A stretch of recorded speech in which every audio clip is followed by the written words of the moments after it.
I represented myself in court. My husband and his mistress laughed. "You can't afford a lawyer, how pathetic." Everyone agreed, until the judge turned to his lawyer and said, "You don't recognize her?" My husband went pale. "My name is Cassidy, and I am 33 years old. For 5 years, I played the role of the quiet, unremarkable wife to a prominent investment banker. He thought I was just a remote data entry clerk earning $40,000 a year. He thought I was a nobody he could easily discard when he leveled up in life. He had absolutely no idea that I am actually a forensic accountant and the anonymous director of Apex Forensics, a firm appointed by the federal court. Before I continue this story and tell you exactly how I dismantled his entire life, let me know where you are watching from in the comments below. Hit like and subscribe if you have ever had to stand up to someone who severely underestimated your worth. The destruction of my marriage did not start with a scream or a shattered glass. It started on a freezing rainy Tuesday evening in downtown Chicago, exactly on our 5th wedding anniversary. I had spent the afternoon braving the miserable weather to pick up a vintage bottle of scotch he had been talking about for months. I walked into the lobby of our luxury high-rise building, my coat soaked, but my heart relatively light. I actually believed we were going to order takeout, open the expensive bottle, and celebrate half a decade of building a life together. I rode the elevator up to the penthouse floor, entirely unaware that the man waiting inside had already erased me from his future. I unlocked the heavy oak door and stepped into the foyer. The first thing I noticed was not the smell of a home-cooked meal or the sight of anniversary flowers. It was the distinct cheap smell of industrial black trash bags. I stopped in my tracks. There were 6 massive garbage bags piled high in the center of our pristine living room, resting right on top of the imported rug I had spent weeks picking out. The top of one bag had torn open, revealing a tangle of my sweaters, my favorite winter coat, and the carefully folded blouses I wore for my remote meetings. He had not just packed my belongings, he had literally thrown my life into the garbage.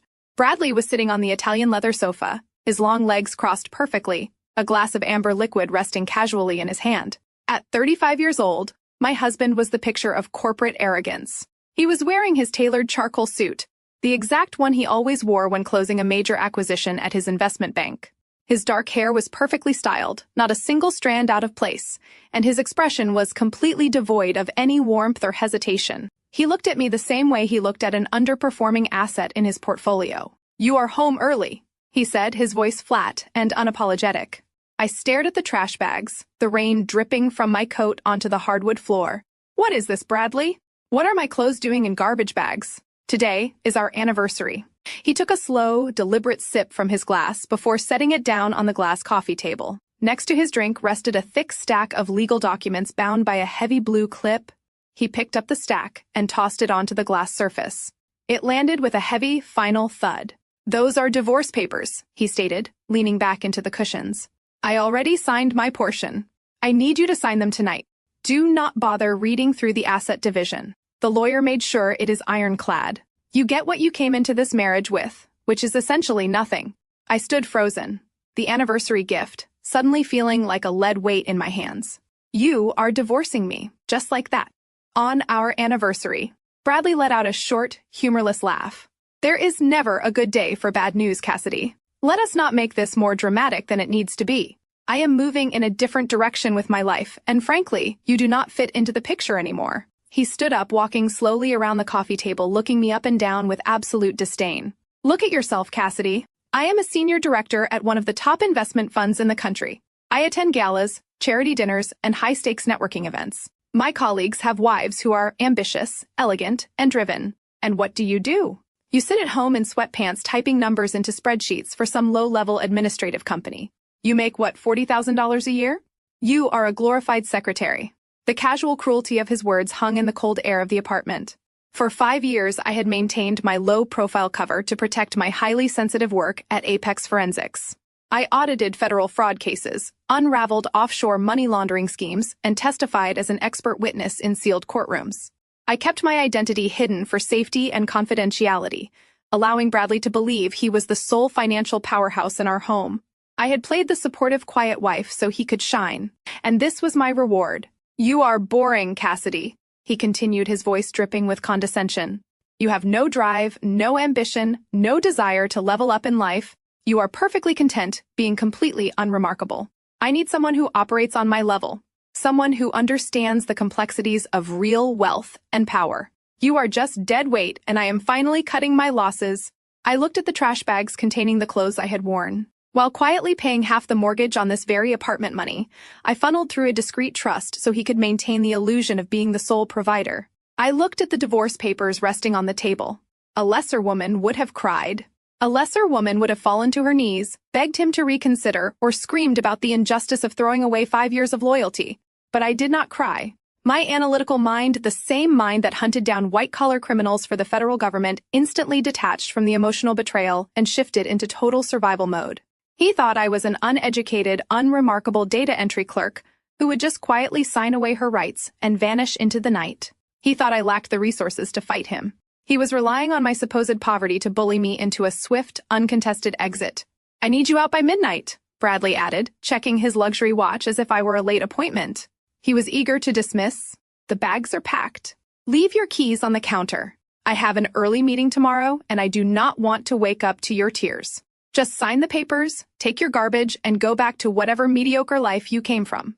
I looked him dead in the eyes, my expression a completely blank slate. I did not raise my voice. I did not show him a single ounce of the rage boiling just beneath my skin. I simply nodded, turned on my heel, and walked out the door, leaving the anniversary gift sitting on the entry table. He had no idea that by kicking me out, he had just invited the most ruthless financial investigator in the country to completely dismantle his entire existence. Before I could even process the absolute audacity of his demand, the soft rhythmic sound of bare feet descending the hardwood spiral staircase broke the silence of the room. I shifted my gaze past my husband. A woman was walking down the steps, trailing her hand along the glass railing with the casual entitlement of someone who already believed she owned the place. She was young, maybe 27, with sleek blonde hair perfectly blown out and a manicured appearance that screamed expensive maintenance. But it was not her youth or her striking features that caught my attention. It was what she was wearing. She was wrapped in my ivory silk robe. Not just any robe, but a custom piece I had commissioned from a boutique in Milan during a solo business trip I had claimed was just a boring data entry seminar. The silk pooled around her ankles as she stepped off the last stair and glided across the living room to stand directly beside Bradley. She slipped her arm through his, resting her head against his tailored shoulder, looking at me with an expression of pure, unadulterated pity. Bradley did not flinch. He did not look ashamed or apologetic. He simply wrapped his arm around her waist, pulling her closer. "This is Vanessa." He stated his tone as casual as if he were introducing a new colleague at a networking event. "She is a corporate attorney at Qley & Partners. We have been seeing each other for the past 8 months. Vanessa understands the pressures of my industry. She operates in the same circles I do. She is exactly the kind of partner I need by my side as I transition to the next phase of my career." Vanessa offered a tight, patronizing smile. She looked at the trash bags piled on the floor, then back at my wet coat. "I know this must be difficult for you to process, Cassidy," she said, her voice dripping with a sickly sweet condescension. "But you have to be realistic about this situation. Bradley and I are building a future together. A future that requires a certain standard of living and a certain caliber of social standing. You and he are simply incompatible." I stared at her, my face completely impassive. I watched the way she adjusted the lapels of my silk robe. I filed away her name, her age, and her law firm in my mind. Qley & Partners was a prestigious firm notorious for their aggressive litigation tactics. They charged exorbitant fees and catered exclusively to the ultra-wealthy. A junior attorney like Vanessa would be arrogant, hungry for partnership, and dangerously overconfident. "I think you should just sign the papers tonight and leave quietly," Vanessa continued, stepping slightly forward. "Bradley has been more than generous by packing your things for you. Do not make this a messy legal battle. I have seen women in your position try to fight back, and it always ends poorly for them. Do not bother wasting your energy trying to find a lawyer." She let out a soft, mocking laugh, glancing up at Bradley before turning her sharp eyes back to me. "My hourly consulting fee at the firm equals your entire monthly salary typing on a keyboard. You make what, barely $40,000 a year. A decent divorce attorney will demand a retainer of at least $20,000 just to open your file. You cannot afford to fight us. You cannot even afford to walk into the lobby of a reputable law firm. Just accept that you are out of your depth and walk away." The sheer arrogance of her statement was almost comical. She was standing in my house wearing my custom clothing, lecturing me about my finances, based on a fabricated tax return I had carefully engineered to keep Bradley in the dark. She thought she had me completely cornered. "It gets worse." Cassidy, Bradley chimed in, pulling his phone from his pocket. He tapped the screen a few times and held it up. The bright display showed our joint banking application. The balance on the screen read 0. I froze, narrowing my eyes at the digital numbers. I transferred all the funds to a secure individual account this morning, Bradley explained, a triumphant smirk playing on his lips. I also contacted the credit card companies. Your name has been removed as an authorized user on the platinum cards, and I have frozen the standard joint accounts. You currently have exactly whatever cash is sitting in your wallet. You emptied our accounts, I stated, keeping my voice dangerously quiet. You shut off my credit cards. I am protecting my assets, he corrected smoothly. I earned that money. My bonuses, my investments, my long hours at the firm built this wealth. You contributed a pathetic administrative salary that barely covered our monthly grocery bill. I am not going to let a disgruntled soon-to-be ex-wife drain my hard-earned capital out of spite. I looked around the expansive living room, taking in the floor-to-ceiling windows overlooking the city skyline, the imported marble fireplace, the custom lighting fixtures. This apartment cost nearly $2 million. What about the house? I asked, my voice steady. I paid half the down payment when we bought this place 5 years ago. I wired $80,000 from my personal savings. You cannot just throw me out of a property I have equity in. Vanessa actually chuckled, shaking her head as if I were a slow child, failing to grasp a basic math concept. Oh, Cassidy, you really do not understand how the world works, do you? Bradley smirked, slipping his phone back into his pocket. We used your $80,000, yes. But do you remember the mountain of paperwork we signed at the closing? You were so overwhelmed by the legal jargon that you just signed wherever the broker pointed. I had my personal attorney draft a secondary agreement. Your contribution was legally categorized as a gift toward the purchase, not an equity stake. The deed to this penthouse is solely in my name. The mortgage is solely in my name. You have zero legal claim to this property. I stared at him, letting the silence stretch. I knew exactly what paperwork I had signed 5 years ago. I knew every loophole, every clause, and every hidden liability in that contract. I had allowed him to put the deed in his name to shield the asset from potential federal scrutiny related to my undercover audits. He thought he had outsmarted me with a basic real estate maneuver. He had no idea that by claiming sole ownership of the property, he was also claiming sole liability for the massive undeclared tax liens I had quietly attached to it through a shell company. But I needed him to believe he had won. I needed him to feel invincible. So you are throwing me out into the rain, I said, making my voice tremble just slightly. I lowered my gaze to the floor, perfectly executing the role of a defeated, broken woman. I have no money, no credit cards, and nowhere to go. You want me to sleep on the street? You can call one of your little data entry friends and crash on their sofa, Bradley said coldly. Or check into a cheap motel with whatever cash you have left. I frankly do not care where you go, Cassidy. I just want you out of my space. Vanessa is moving her things in tomorrow morning, and I want this apartment cleared of your presence tonight. He picked up the heavy blue folder containing the divorce papers and shoved them toward my chest. Take these with you. Read them. Sign them. Now take your trash bags and get out. I took the heavy blue folder from his outstretched hand. The paper felt thick and expensive, exactly what I would expect from a pretentious firm like Cole and Partners. I did not throw it back at him. I did not scream obscenities or demand half of the furniture we had picked out together. I simply tightened my grip on the folder, keeping my face a mask of absolute submission. I turned away from the two of them and walked over to the pile of industrial black trash bags. I ignored the torn ones, spilling my silk blouses onto the hardwood floor. Instead, I reached behind the chaotic pile and grabbed the single, unassuming black suitcase I kept packed for emergencies. It contained everything I actually cared about. My encrypted hard drives, my secure identification tokens, and the backup credentials for my federal clearances. Bradley thought it was just a bag of old winter coats. I gripped the handle, pulled up the hood of my rain jacket, and walked toward the front door without looking back. I heard Vanessa let out a soft sigh of relief, followed by the clinking of Bradley pouring another glass of scotch to celebrate his easy victory. I stepped out into the hallway and pulled the heavy oak door shut behind me. The latch clicked, sealing them inside their temporary illusion of power. The moment the elevator doors slid shut, hiding me from the penthouse floor, my posture completely transformed. The slumped, defeated slump of my shoulders vanished instantly. I stood up straight, rolling my neck to release the physical tension of playing the pathetic victim for the last 30 minutes. The elevator plummeted toward the ground floor, and a cold, razor-sharp focus settled over my mind. Bradley Reed truly thought he had just executed a flawless asset protection strategy. He thought he had outmaneuvered a basic administrative assistant. He had absolutely no idea that he had just handed a loaded weapon to a forensic accountant who routinely dismantled multi-million-dollar corporate fraud rings before her morning coffee. I stepped out of the luxury high-rise building and into the freezing Chicago rain. The icy water lashed against my face, but the biting cold only made me feel more awake, more alive than I had felt in months. For 5 years, I had suffocated my true personality to play the role of the docile wife. I had nodded along to his arrogant financial lectures, pretending I did not understand the basic tax evasion loopholes he bragged about using for his clients. I walked past the line of waiting cabs, pulling my suitcase down the wet, dimly lit pavement. I did not care that my shoes were soaked or that my hair was clinging to my face. I walked with purpose until I reached the shadow of an adjacent parking garage entirely shielded from the street cameras and the prying eyes of the building concierge. I stopped under the concrete overhang and knelt beside my suitcase. I quickly unzipped the hidden reinforced lining at the bottom. I bypassed the standard compartments and reached into a signal-blocking pouch, pulling out a solid, black, heavily encrypted smartphone.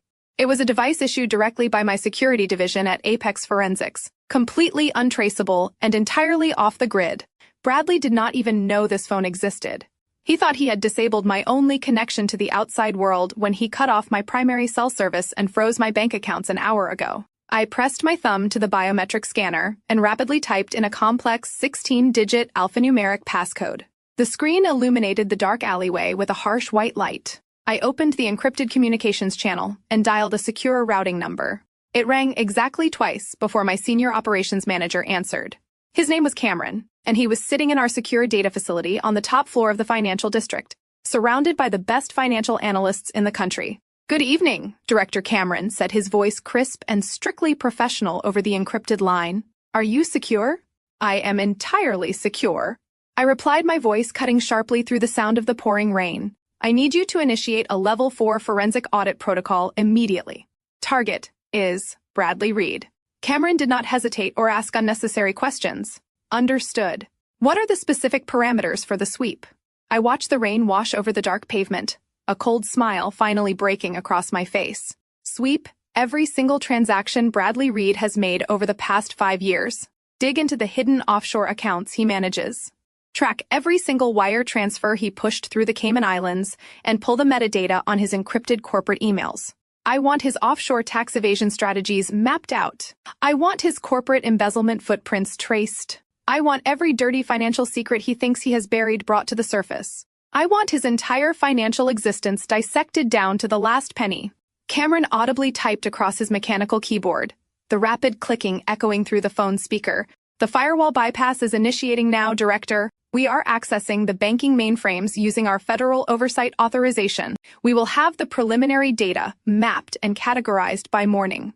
Do we notify the Federal Oversight Committee regarding his ties to the investment fund?" "Not yet," I instructed smoothly, keeping my voice perfectly level. "We gather the ammunition first. I want a complete financial autopsy before we bring the hammer down. Bradley just signed a document claiming all assets as his own to keep them away from me. He thinks he is protecting his wealth, but he just legally claimed sole responsibility for millions of dollars in undeclared offshore funds. He tied the noose around his own neck. Let him think he holds all the cards. Let him get incredibly comfortable in his arrogance. The game begins now." I ended the call and slipped the ghost phone back into my pocket. The rain continued to pour down on the Chicago streets, washing away the last remaining traces of the naive, subservient wife I had pretended to be. I hailed a passing black car, giving the driver the address to my secure corporate loft downtown, a property Bradley knew absolutely nothing about. I leaned back against the leather seats of the car, watching the city lights blur through the rain-streaked window. My mind was already calculating the next phases of the operation. Bradley had made a fatal error by introducing Vanessa tonight. She was a junior attorney at Qley & Partners, a firm that prided itself on defending wealthy clients with aggressive, often unethical tactics. By bringing her into our apartment and flaunting her as his new partner, he had inadvertently given me the exact connection I needed. Vanessa was not just his mistress.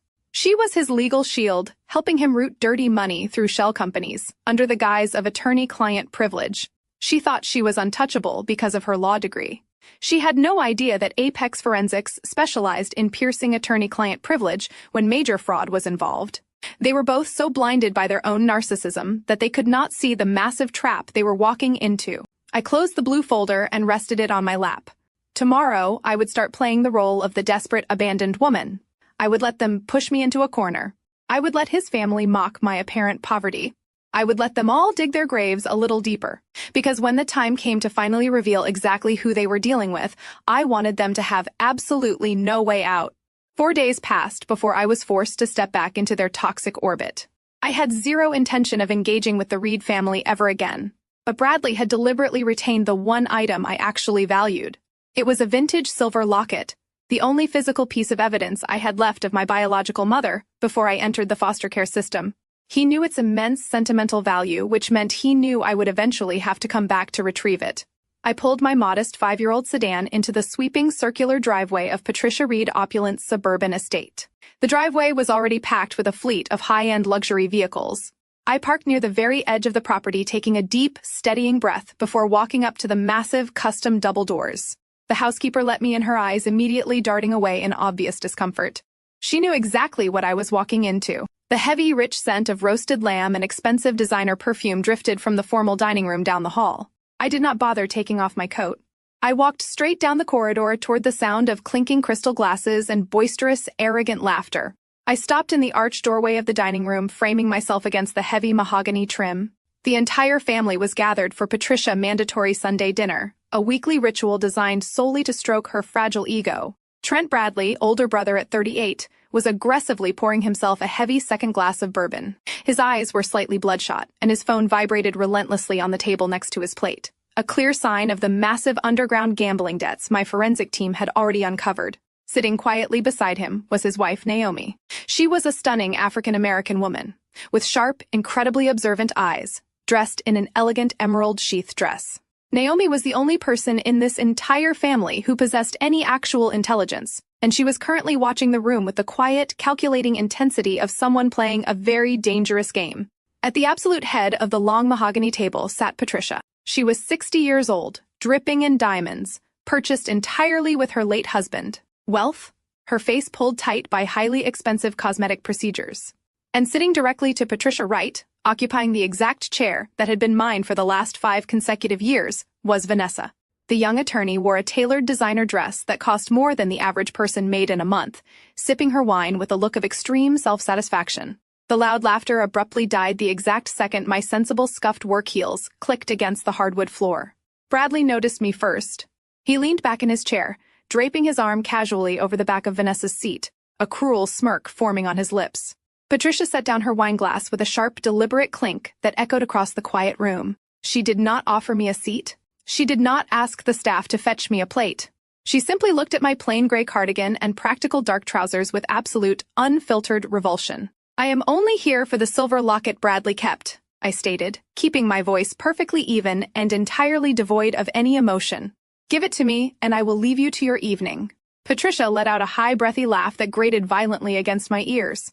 "Bradley did not invite you here to fetch your cheap little trinkets, Cassidy. I told him to invite you. I wanted you to come here tonight, so you could see exactly what a proper partner for my son looks like before you try to drag out this divorce with any unnecessary, greedy demands." She gestured grandly toward Vanessa, who smiled with an infuriatingly false sense of modesty, adjusting her posture to look even more regal. "Vanessa is a rising star in the legal world." Patricia continued, her voice ringing off the vaulted ceilings of the dining room. "She comes from a highly respectable background. She understands corporate law, high finance, and the rigorous, demanding nature of Bradley professional circle. We spent 5 long years trying to polish you, Cassidy, but you cannot force a stray dog to become a show horse." I stood perfectly still, letting her words wash over me. I did not clench my fists. I did not let a single tear form in my eyes. I simply stared at her, cataloging every single insult for the day of reckoning that was rapidly approaching. "You grew up bouncing around foster homes with absolutely nothing." Patricia spat, her tone growing increasingly vicious. "You have no pedigree, no ambition, and no class. You sitting at a desk, typing numbers into a computer all day, brings absolutely zero value to the Reed legacy. You are a charity case we tolerated because Bradley felt sorry for you, but he is a managing director now. He is stepping into the elite tier of society." Patricia leaned forward, her eyes narrowing into cold, unforgiving slits. She slammed her hand flat against the mahogany table. "This family needs a brilliant lawyer, not some lowly admin girl." A thick, heavy silence settled over the dining room. Bradley took a slow sip of his wine, clearly relishing the verbal execution his mother was delivering. Trent snickered quietly into his bourbon glass, shaking his head at my apparent pathetic state. Vanessa looked at me with an expression of overwhelming triumph, believing she had secured her place in their wealthy dynasty. They all thought they had completely broken me. They thought bringing up my painful childhood in the foster care system would shatter my confidence and force me to run away in tears. They wanted to remind me of my lowly place in their fabricated social hierarchy. But I was not looking at Patricia, and I was not looking at Bradley. My eyes briefly flicked over to Naomi. The beautiful, sharp-minded woman had not touched her food. She was staring directly at me, her face completely neutral, but her hands were tightly gripping the white cloth napkin in her lap. She was the only one not laughing. She was the only one who recognized that cornering an animal with nothing to lose was a massive, fatal mistake. I finally shifted my gaze back to Patricia. I offered her a slow, terrifyingly calm smile that caused her self-righteous expression to falter for just a fraction of a second. "You are absolutely right, Patricia," I said, my voice dropping an octave, carrying a chilling authority that I normally reserved for hostile witnesses in federal court. "This family is going to need a brilliant lawyer very, very soon." I turned my attention to Bradley, holding my hand out. "The locket? Now." For a brief moment, Bradley looked unsettled by my complete lack of emotional distress. He reached into his suit jacket, pulled out the tarnished silver chain, and tossed it carelessly across the table. It slid across the polished wood and stopped right at the edge. I picked up the necklace, enclosing the cool metal safely in my palm. I did not say another word. I turned on my heel and walked out of the sprawling suburban mansion, leaving them to their arrogant delusions. They had just thrown gasoline onto a fire they could not possibly hope to extinguish. I had barely taken 2 steps toward the arched entryway when a heavy hand clamped down on my shoulder. Before I could react, Trent stepped directly into my path, completely blocking the exit. The overpowering stench of expensive bourbon and stale cigar smoke radiated from him. With a sudden vicious swipe, he snatched the silver locket right out of my palm, dangling it high in the air above my head. His bloodshot eyes were wide with malicious amusement, completely fueled by the alcohol and the toxic energy of his mother dining room. "Not so fast, you pathetic little mouse," Trent slurred, a cruel grin spreading across his flushed face. "You think you can just strut in here, insult my mother, and walk out with your pride intact? I saw that rusted 5-year-old piece of junk sedan you parked at the edge of the driveway. It is an absolute embarrassment to have that eyesore sitting on our property. You are a joke, Cassidy. You always have been." The entire table erupted into laughter. Patricia clapped her manicured hands together, thoroughly enjoying the spectacle of her eldest son, bullying a woman he deemed beneath him. Vanessa let out a high-pitched giggle, leaning closer to Bradley, as if watching an entertaining theatrical performance. "If you think you are so tough," Trent challenged, stepping closer to me, waving the locket tauntingly, "why do you not take us to court? Go ahead, sue my brother for half of his assets. I dare you. Let us see how far your pathetic administrative salary gets you when you try to hire a lawyer to go up against Cole and partners. You would be bankrupt before the first filing." I kept my expression entirely neutral, staring blankly at Trent's chest, rather than giving him the satisfaction of looking up at the stolen necklace. I was calculating the exact legal definition of theft and coercion, filing away the details of his aggressive physical contact for the inevitable criminal charges that would follow his impending financial ruin.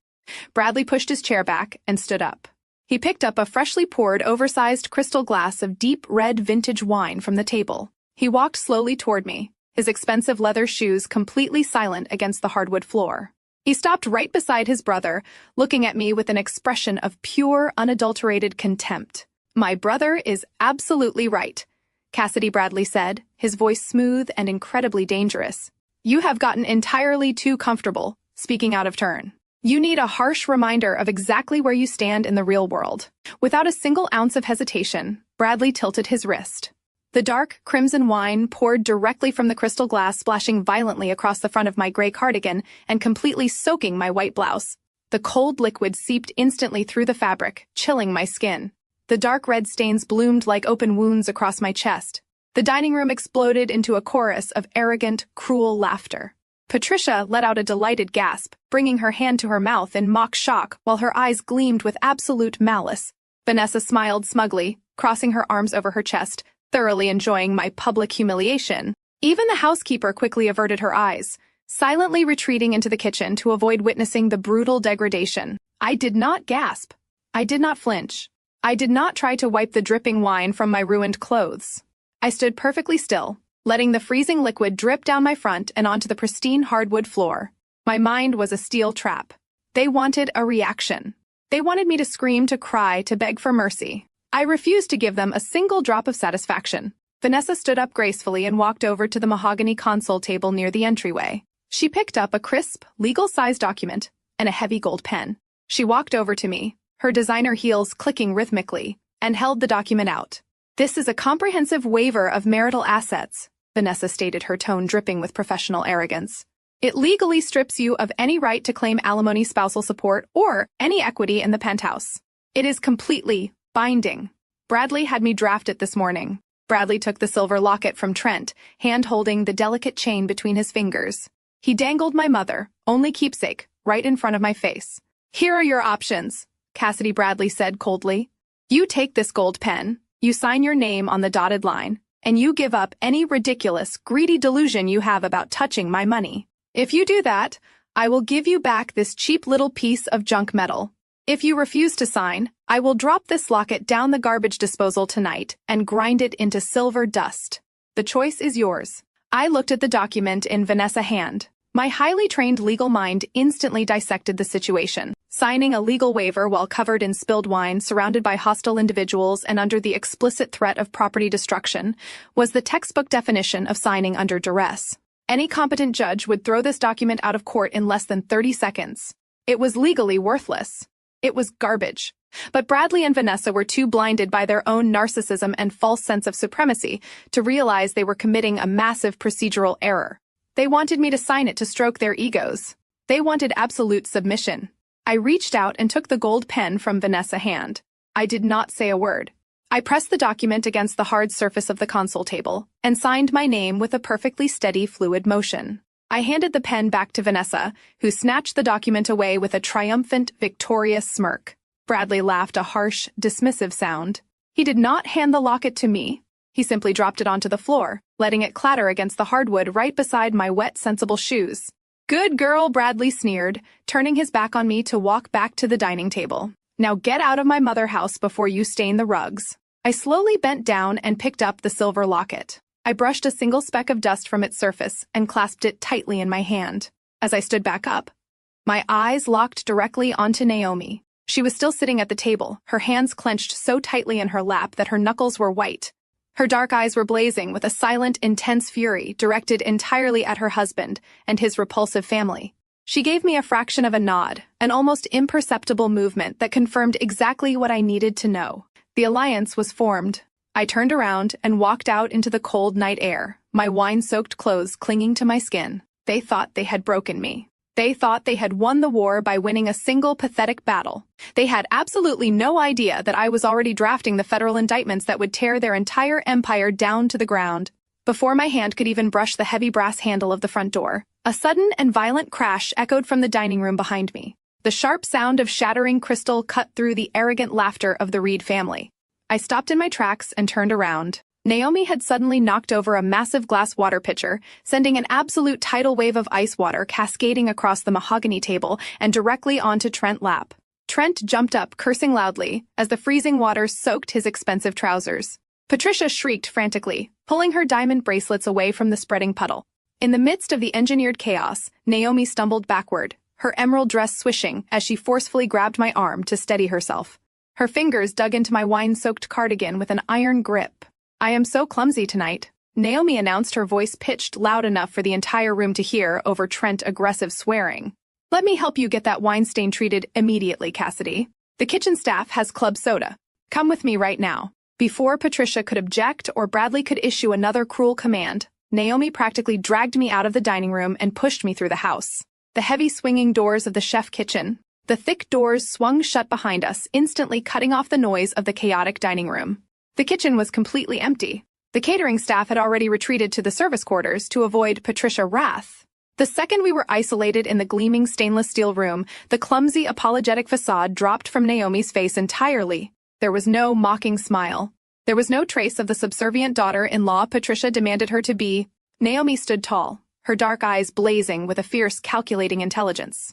She marched over to the industrial sink, grabbed a clean white cloth, and turned on the cold water tap. She shoved the damp cloth into my hands, but she did not step back. She closed the distance between us, lowering her voice to an urgent, razor-sharp whisper.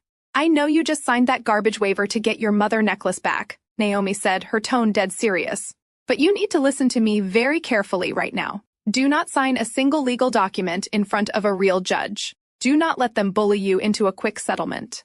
I looked at her, maintaining my neutral expression, but my forensic mind was instantly on high alert. I wiped the wet cloth across my ruined blouse, waiting for her to continue. Naomi leaned in closer, her eyes darting quickly to the swinging doors to ensure nobody was eavesdropping. "They are bleeding you dry, Cassidy," Naomi whispered fiercely. "They are moving capital faster than you can imagine. I work from home 2 days a week, and I observe everything that happens in this miserable house. Last Tuesday, I saw Bradley receiving secure courier packages. He bypassed his corporate office and had them delivered directly here to Patricia Estate to avoid any digital tracking. I walked past the study and saw the return addresses before Trent shredded the envelopes. They were heavily sealed documents from the Cayman Islands.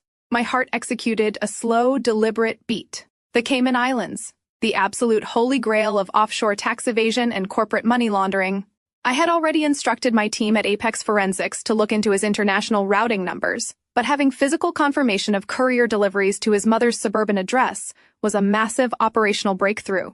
It meant Bradley was arrogant enough to bring physical paper trails into his personal life. They are hiding major assets. Naomi continued, her voice tight with suppressed rage.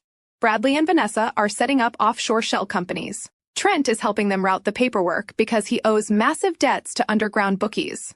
They are structuring an entire financial labyrinth to force you out of this marriage completely empty-handed. They want you to walk away with nothing while they sit on millions. I kept my face perfectly still, absorbing the tactical intelligence she was handing me. Naomi was a brilliant woman. She was a former human resources executive who had given up her career to marry Trent only to realize she had married into a family of absolute sociopaths.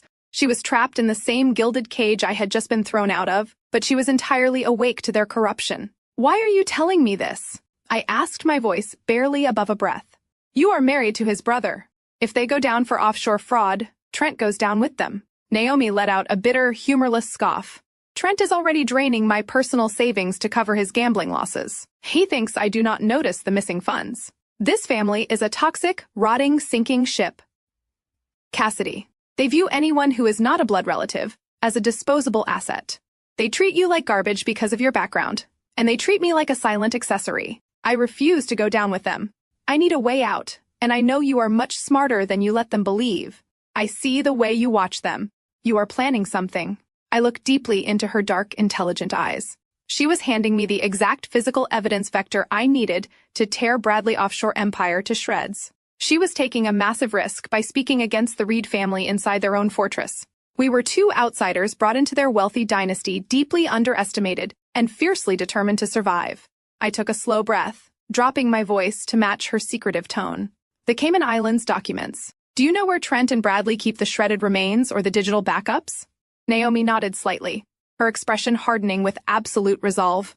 "Bradley installed a hidden biometric safe in Patricia home office. I do not have the access code, but I know exactly when he accesses it. He thinks he is untouchable." A cold, calculating smile finally touched the corners of my mouth. I dropped the damp white cloth onto the granite countertop. "They are arrogant, Naomi, and arrogance breeds fatal mistakes. Thank you for the water." Naomi gave me a single affirming nod. She stepped back instantly, rearranging her features into the polite, concerned sister-in-law. She pushed the swinging doors open, leading me back out into the grand hallway. The noise of the dining room filtered back into the air. Bradley was still laughing with Vanessa, completely oblivious to the fact that his own sister-in-law had just handed me the final nail for his coffin. I walked straight out the front door and into the freezing rain.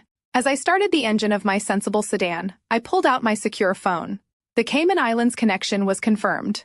The physical safe was located. I shifted the car into gear, driving away from the sprawling suburban estate. The pieces were perfectly aligning, and the federal trap was finally ready to snap shut. I pushed the heavy swinging doors of the kitchen open and stepped back into the formal dining room. The chaotic aftermath of the spilled water was still highly visible. A disgruntled staff member was frantically mopping the mahogany floor while Trent continued to complain loudly about his ruined trousers. Patricia was fanning herself with a linen napkin, her face flushed with intense irritation. Bradley and Vanessa were whispering to each other, their heads bent close together in a sickening display of manufactured intimacy. They looked up the exact second I entered the room, their expressions instantly hardening back into that familiar arrogant condescension. They fully expected me to slink along the wall, thoroughly defeated, completely humiliated by the dark wine soaking my clothes, and beg for the return of my property. They anticipated a broken woman who had just signed away her financial future under extreme duress. I did not break my stride. I walked directly toward the head of the table, my sensible scuffed shoes stepping right over the damp, expensive rugs without a single ounce of hesitation. Bradley leaned back in his leather chair, a smug, victorious grin forming on his face. He picked up the silver locket from the table, dangling it loosely from his index finger, preparing to deliver another patronizing lecture to the pathetic wife he was throwing away. He opened his mouth to speak, highly likely to demand another display of subservience. Before handing over the cheap piece of metal, I did not give him the chance. With a movement so sudden and precise that it left him entirely stunned, I reached across the expensive china plates and snatched the silver chain right out of his hand. The metal link scraped sharply against his skin. Bradley actually gasped, recoiling backward as if he had been burned, his arrogant smirk vanishing in an absolute instant. Vanessa let out a shocked noise, spilling a few drops of her own wine onto the pristine white tablecloth. "You have your garbage legal waiver," I stated, my voice echoing with absolute authority across the silent room. "And I have what belongs to me. Do not ever attempt to hold my mother memory hostage again." Patricia shot up from her chair, her face contorting with absolute unfiltered fury. "How dare you snatch things in my house? You ungrateful, classless little rat! You are nothing but a parasite we finally managed to scrape off our shoes. Get out of my sight before I call the police and have you arrested for trespassing." I did not even blink at her frantic screaming. I simply secured the silver locket safely inside my pocket, turned my back on the entire room, and walked down the grand corridor with my head held high. Patricia continued to shout vicious insults, her shrill voice bouncing off the vaulted ceilings, calling me every degrading name her wealthy, entitled vocabulary could summon. I let her scream.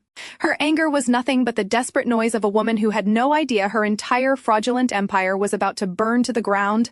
I pushed the heavy double doors open and stepped out into the freezing suburban night. The rain was still pouring heavily as I slid into the driver's seat of my 5-year-old sedan. I locked the doors and stared straight ahead through the water-slicked windshield. Slowly, the corners of my mouth curled upward. A sharp, highly predatory smile broke across my face, completely transforming my features. I had walked into that sprawling estate as a victim, and I had walked out holding the exact key required to destroy Bradley Reed and his entire corrupt bloodline. I reached into the hidden compartment of my bag and retrieved my secure, encrypted device. The biometric scanner recognized my thumbprint instantly.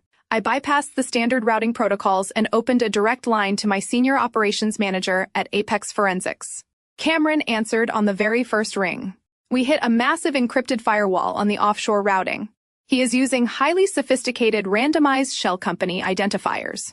We need a geographic anchor to break the cipher, or it could take us months to crack the code. "I have your anchor," I said, my voice buzzing with pure adrenaline and absolute clarity. "Narrow the search parameters to the Cayman Islands. He is receiving physical courier packages delivered directly to his mother's suburban estate to avoid corporate mail logs and federal oversight. Trace the routing numbers tied to the Cayman registry and cross-reference them with the physical delivery manifest going to Patricia residential address." The sound of rapid aggressive typing flooded the secure line. "Cayman Islands confirmed." Cameron replied, his tone shifting into high gear as the data began to populate. "Applying the geographic anchor to the decryption algorithm right now. Director, the firewall is collapsing. We are in. The shell companies are opening up like a book. He is moving millions." I leaned my head back against the headrest, closing my eyes as the satisfaction washed over me.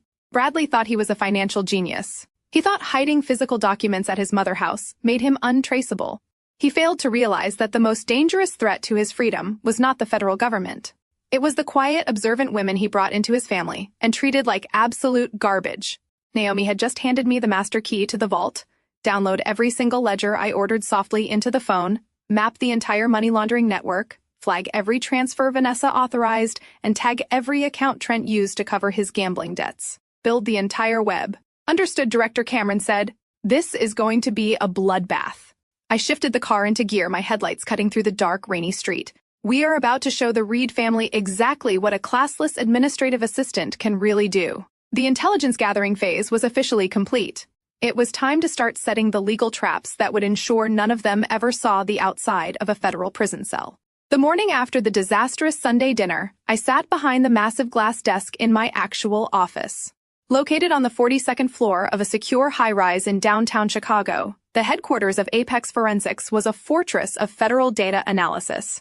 Floor-to-ceiling windows offered a panoramic view of the financial district, a stark contrast to the miserable, cramped cubicle Bradley believed I occupied. The screens in front of me were illuminated with cascading rows of offshore banking data, cross-referencing the Cayman Island routing numbers Naomi had so brilliantly exposed.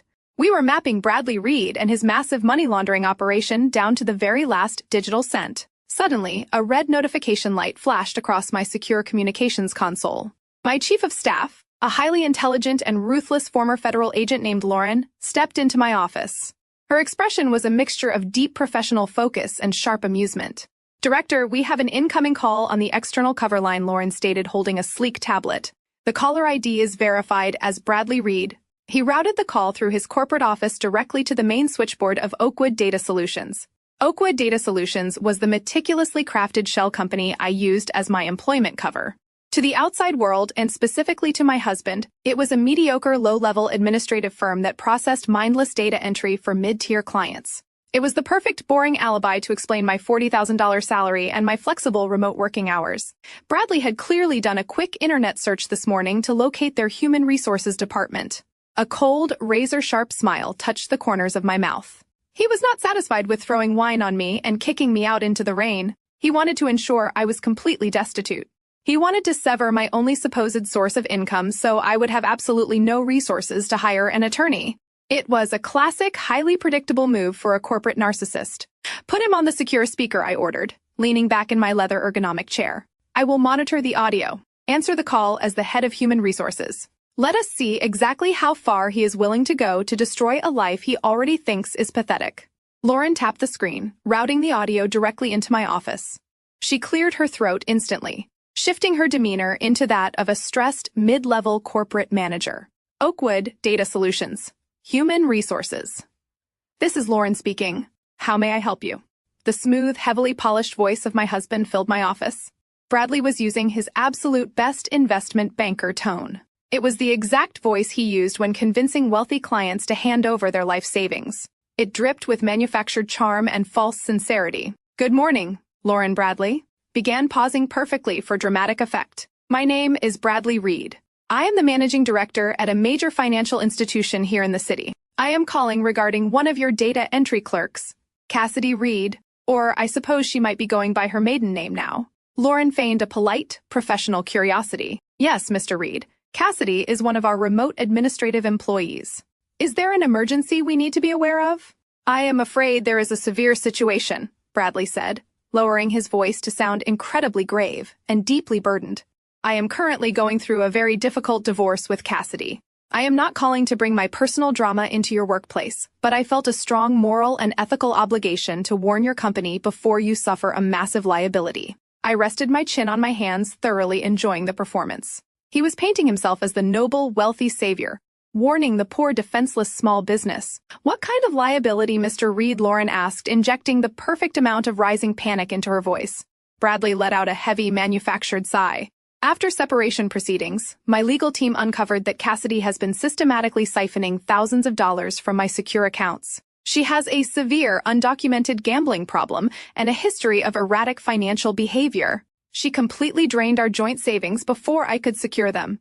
Knowing that she handles sensitive client data for your firm, I could not in good conscience let her continue working there without warning you. A woman desperate for cash will absolutely steal client credit card numbers or sell proprietary data. I am just trying to protect your business from her incoming legal fallout." It was a master class in psychological manipulation and defamation. He was accusing me of the exact financial crimes he was currently committing with his offshore shell companies. He was projecting his own massive fraud onto me to ensure I lost my pathetic $40,000 job. I pressed the mute button on my microphone, looking directly at Lauren through the glass partition. "Give him exactly what he wants," I instructed firmly. "Fire me. Make him feel like a god." Lauren nodded, taking a sharp, audible gasp into the telephone receiver. "Oh my God, Mr. Reed, this is a severe violation of our corporate security protocols. We cannot have an active liability like this handling our data entry batches. I am absolutely horrified, but I am so incredibly grateful you took the time out of your busy schedule to alert us. We have strict zero-tolerance policies for financial misconduct." "I know it is a difficult decision," Bradley replied smoothly, masking the immense greedy satisfaction in his tone. "But you have to protect your assets. She is highly unstable. I will process her immediate termination today," Lauren promised, sounding entirely frantic. "We will lock her out of our remote servers within the hour. Thank you again, Mr. Reed. You likely just saved our company from a major disaster." "You are very welcome, Lauren. Have a good day," Bradley said, and the line clicked dead. The secure speaker beeped twice. The quiet hum of the climate control system filled my office. Lauren looked at me through the glass, a sharp, brilliant smile breaking across her face. My entire forensic team, who had been monitoring the internal feed, let out a collective icy laugh. Bradley Reed had just successfully bullied a fake human resources manager into firing his wife from a job that did not actually exist. He felt entirely invincible. He thought he had completely isolated me, stripped me of my only income, and guaranteed my absolute ruin. 10 minutes later, the burner phone sitting on my desk vibrated violently. The screen lit up with a new text message. It was from Bradley. I did not even have to unlock the device to read the notification banner displaying his cruel, arrogant words. "Just heard the tragic news about your little data entry job," the message read. "Such an absolute shame they had to let you go. A homeless, unemployed, pathetic liability. Good luck finding a cardboard box to sleep in tonight. You really are nothing without me. Do not even bother begging for a settlement. You are entirely finished." I picked up the phone, staring at the glowing text. He wanted to break my spirit. He wanted me to feel the crushing weight of absolute poverty and social rejection. He wanted me to crawl back on my hands and knees, begging for the $10,000 settlement his arrogant lawyer had drawn up. I locked the screen and tossed the burner phone carelessly onto the glass desk. I did not reply. Silence was always the most terrifying weapon against a narcissist. I turned my attention back to the massive digital displays illuminating my office. The offshore routing numbers from the Cayman Islands were finally finalizing their decryption sequences. The names he used to launder millions of dollars were popping up on my screen, complete with digital signatures and time-stamped wire transfers. Bradley thought he had just destroyed my life. He had absolutely no idea that while he was busy playing petty office politics, I was actively drafting the federal indictments that would seize his entire investment portfolio, freeze his offshore assets, and guarantee he spent the next 20 years of his life in a federal penitentiary. The trap was set perfectly. It was time to invite him to the final mediation and hand him the pen that would sign away his freedom. I walked into the sprawling glass-enclosed lobby of Qley and Partners exactly on time. I deliberately wore the same gray cardigan from the Sunday dinner, carefully washed but visibly worn, paired with scuffed flat shoes and a cheap canvas tote bag. I needed to look like a woman who had spent the last week sleeping on a friend's sofa and crying over her lost administrative job. Deceptionist. A woman dripping in designer labels looked at me with undisguised disdain before directing me to Conference Room A on the 50th floor. I kept my head down and my shoulders slumped, playing the role of the utterly defeated wife to absolute perfection. The conference room was an intimidating display of corporate wealth designed to psychologically crush anyone who walked through the door. A massive mahogany table dominated the space, surrounded by floor-to-ceiling windows offering a sweeping, vertigo-inducing view of the city. Sitting on the opposite side of the table was my husband Bradley, looking effortlessly arrogant in a navy-tailored suit. Beside him sat Vanessa, holding a sleek tablet and wearing a triumphant, predatory smirk. And at the exact head of the table sat Jonathan Qley. He was a senior partner whose reputation for ruthlessly dismantling spouses in high-asset divorces was legendary in the city. He wore a custom watch that cost more than my supposed annual salary and looked at me as if I were a mild, unpleasant inconvenience he had to squash before his afternoon golf game. "You brought no legal representation to this mediation," Mrs. Reed Jonathan Qley stated. His voice was a deep, resonant boom, heavily practiced and designed solely to intimidate opposing counsel. He did not offer me a seat. He did not offer a professional handshake. He simply folded his manicured hands on the polished wood and stared me down. I pulled out a heavy leather chair and sat down slowly, keeping my hands tightly clasped in my lap to hide their absolute steadiness. "I cannot afford an attorney right now," I said, making my voice sound incredibly small and brittle. "Bradley informed me that he froze our joint accounts and I recently lost my job. I have no income. I just want to know how we can resolve this quickly and fairly." Bradley actually chuckled out loud, exchanging a highly amused knowing glance with Vanessa. Jonathan Cole did not smile. Instead, he slid a thin single-page document across the expansive mahogany table. It came to rest right in front of my cheap canvas bag. Fair is a highly subjective term in a court of law, Cassidy Cole said smoothly, leaning forward to dominate my physical space. However, my client is a profoundly generous man. Despite the fact that you contributed virtually nothing of monetary value to this 5-year union, Bradley is willing to offer you a one-time lump sum settlement of $10,000. This is a courtesy payment, a charitable donation to help you secure a small apartment in a lower-income neighborhood and get back on your feet. $10,000. I stared at the crisp, white paper, letting my eyes widen in manufactured shock. Bradley had just routed $4 million through a shell company in the Cayman Islands yesterday morning, and he was offering me a taxable $10,000 buyout. It was so profoundly insulting that I almost broke character to laugh right in his face. Instead, I let my lower lip tremble visibly. But I put $80,000 of my own life savings into the down payment for the penthouse. I protested weakly, letting a note of rising panic slip into my tone. And $10,000 will barely cover first and last month's rent. I have nothing else. Vanessa leaned forward, taking over the psychological assault with aggressive, youthful enthusiasm. She clearly wanted to impress her senior partner by destroying me. You do not understand how the legal system operates, Cassidy. That $80,000 was legally classified as a non-refundable gift under the secondary addendum you signed 5 years ago.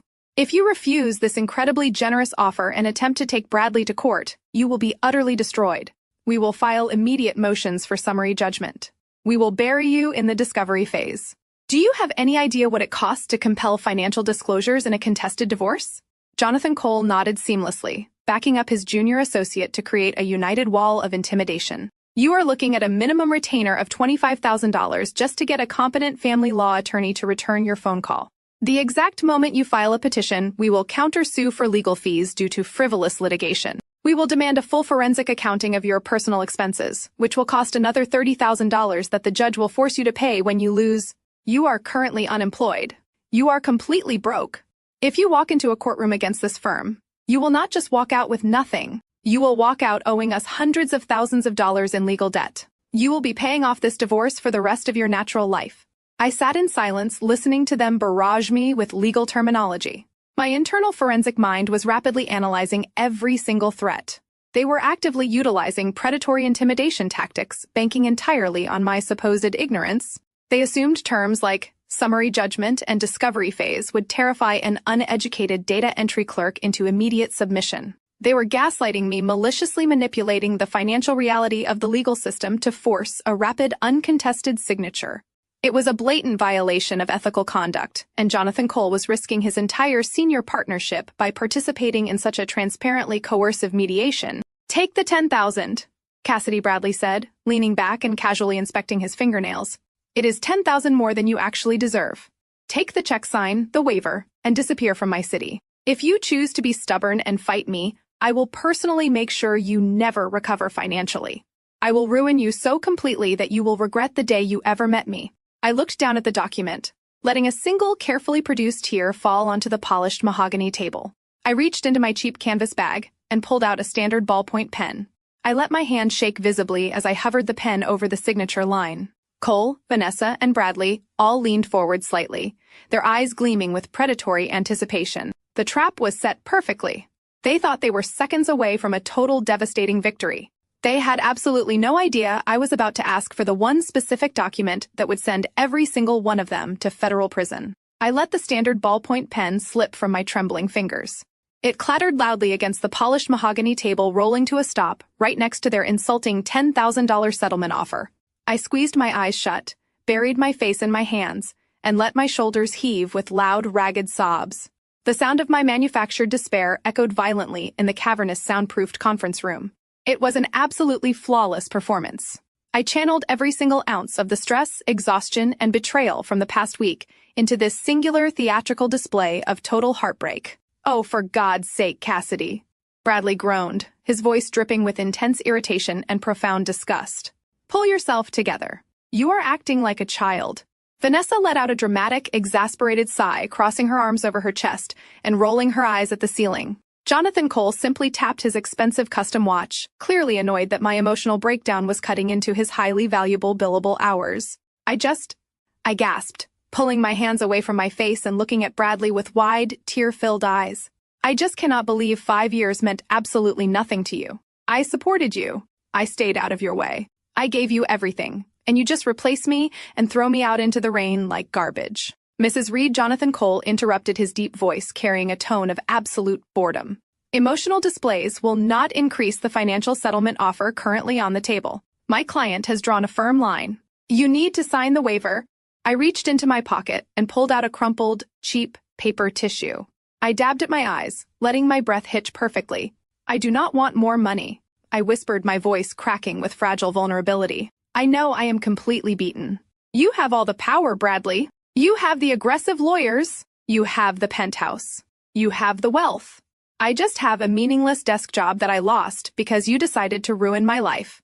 I have absolutely nothing left to fight you with. I know I cannot afford to take you to court. Bradley leaned back in his leather chair, a slow, incredibly self-satisfied smile spreading across his handsome face. He loved hearing me admit defeat. He fed on the absolute submission in my voice. Then pick up the pen and sign the document, Cassidy Bradley said smoothly. Take the $10,000 and walk away. I sniffled, looking down at my lap. I will sign it, I said softly. I will take your settlement, and I will disappear from your life completely today. But I just need one thing from you first, just for my own peace of mind. Jonathan Cole immediately narrowed his eyes, his predatory legal instincts flaring up. We are not negotiating any additional terms, Mrs. Reed. I slowly reached into my faded, cheap canvas tote bag. My fingers brushed past the heavy signal-blocking pouch that contained my encrypted federal ghost phone. I ignored it and found the single crisp document I had printed earlier that morning.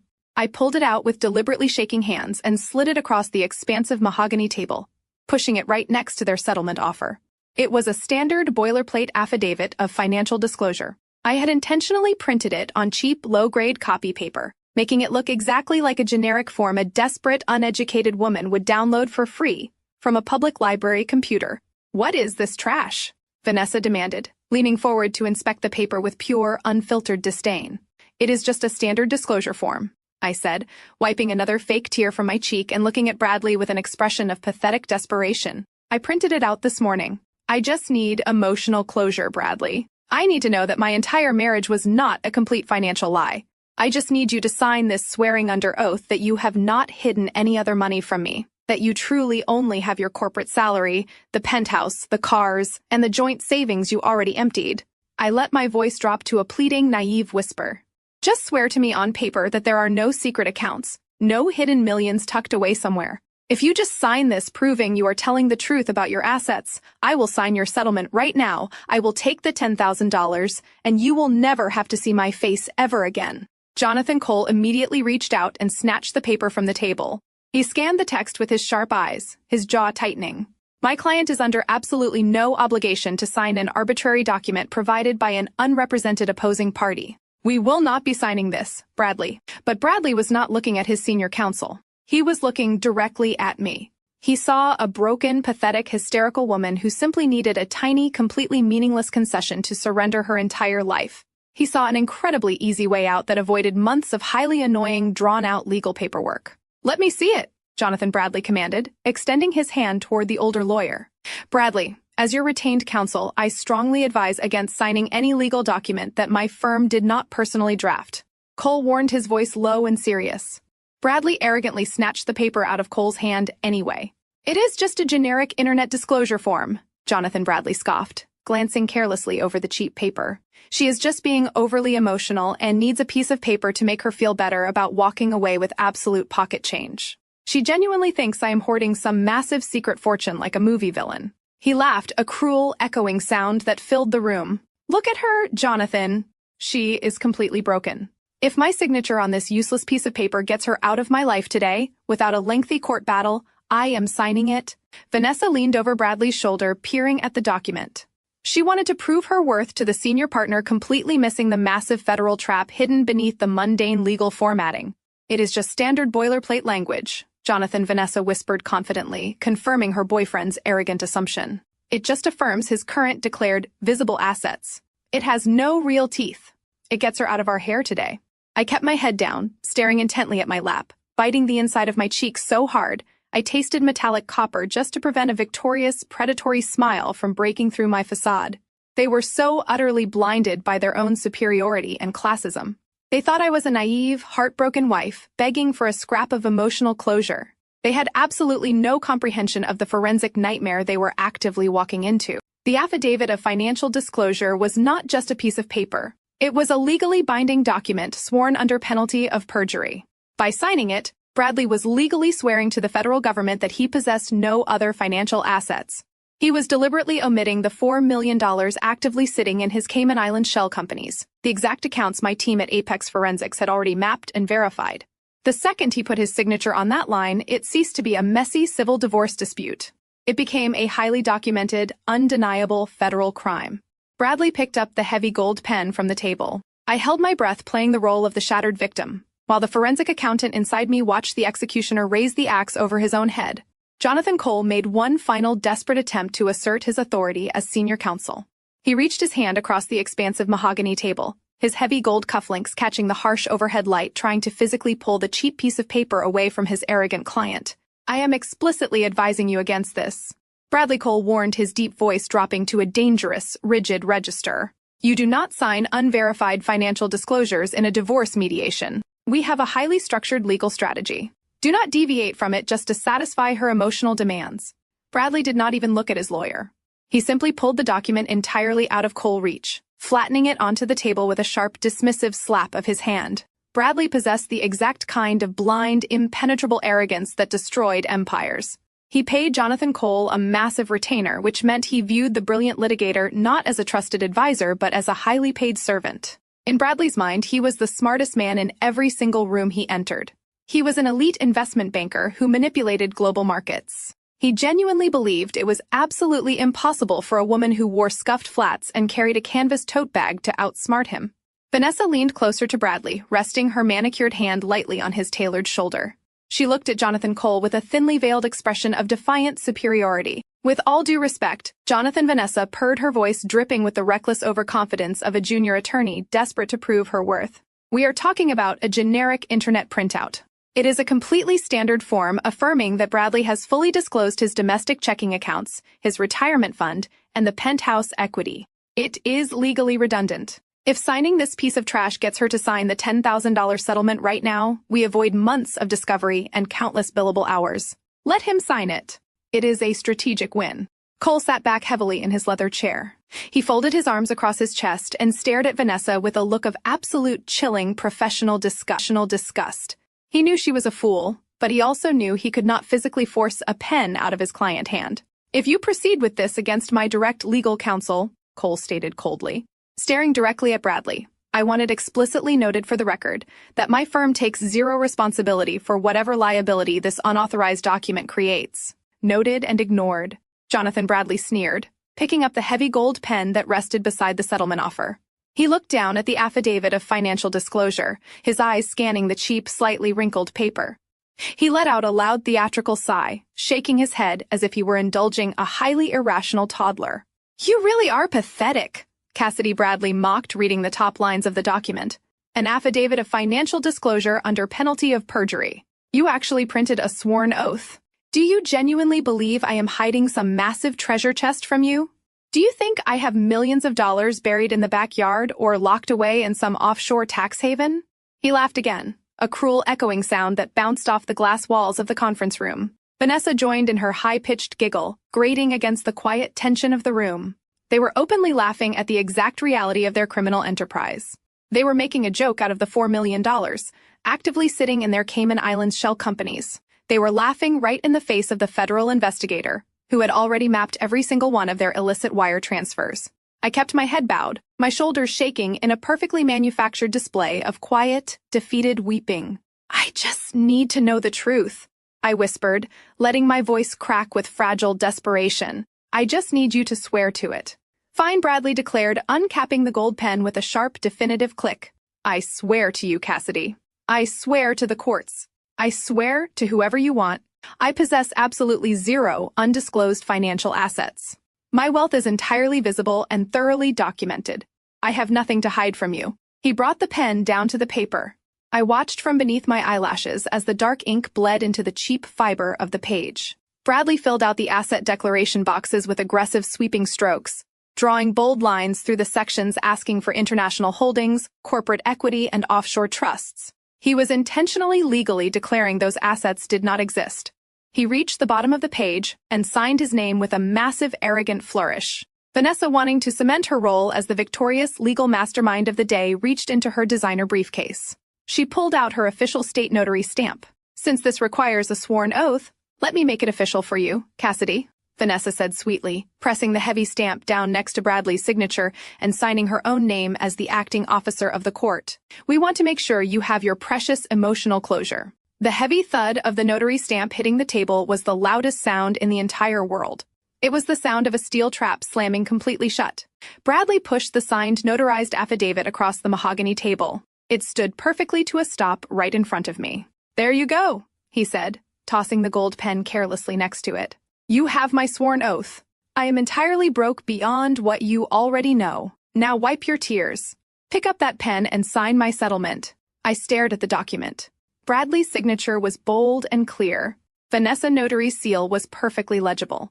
I slowly reached out and placed my hand flat over the paper. The transformation was absolute and instantaneous. I stopped crying. My shoulders stopped shaking. The fragile, broken posture I had maintained for the last hour vanished completely. I sat up perfectly straight, rolling my shoulders back and lifting my chin. I reached up and smoothly wiped the fake tears from my cheeks, my expression shifting from pathetic despair to a mask of freezing, terrifying authority. The temperature in the room seemed to drop 10 degrees. Bradley's arrogant smile faltered, his brow furrowing in sudden, sharp confusion as he watched the shattered woman he thought he knew evaporate before his eyes. Vanessa slowly lowered her hands, a flicker of genuine unease crossing her polished features. Even Jonathan Cole sat up straighter, his predatory instincts flaring wildly as he registered the severe, calculating intelligence radiating from my posture. I picked up the gold pen. I pulled their $10,000 settlement offer toward me and signed my name on the dotted line with a quick, clinical efficiency. I pushed their document back across the table, maintaining absolute unwavering eye contact with my husband. Then I carefully folded the affidavit of financial disclosure, the federal perjury conviction he had just hand-delivered to me, and slipped it safely into the inner pocket of my canvas bag. "Thank you for your cooperation, Bradley," I said, my voice entirely devoid of the trembling weakness I had used just moments before. It rang out crisp, sharp, and laced with absolute professional finality. "I appreciate you putting your lies on the federal record." I stood up, pushing my chair back with a smooth, controlled motion. I did not wait for him to respond. I did not look back to see the dawning horror attempting to break through his thick wall of arrogance. I turned and walked out of the glass-enclosed conference room, my footsteps clicking with the precise rhythmic authority of a woman who had just secured everything she needed to burn their entire world to ash. The elevator door slid open with a soft metallic chime revealing the top floor of the Central Financial Tower. I stepped out of the glass car and into the true headquarters of Apex Forensics. The air up here was completely different from the suffocating, pretentious atmosphere of Cole and Partners. There were no mahogany tables designed to intimidate. There were no junior associates strutting around with false bravado. There was only the low, constant hum of heavy servers and the sharp, focused energy of the best financial investigators in the country. I swiped my secure identification badge at the reinforced glass doors. They parted, silently granting me access to the nerve center of federal financial oversight. I walked past rows of analysts who were deeply engrossed in complex data mapping. They did not look up. They did not care that I was wearing a cheap gray cardigan and scuffed flats. In this fortress, I was not a disposable administrative assistant or a pathetic, discarded wife. I was the apex predator of the financial ecosystem.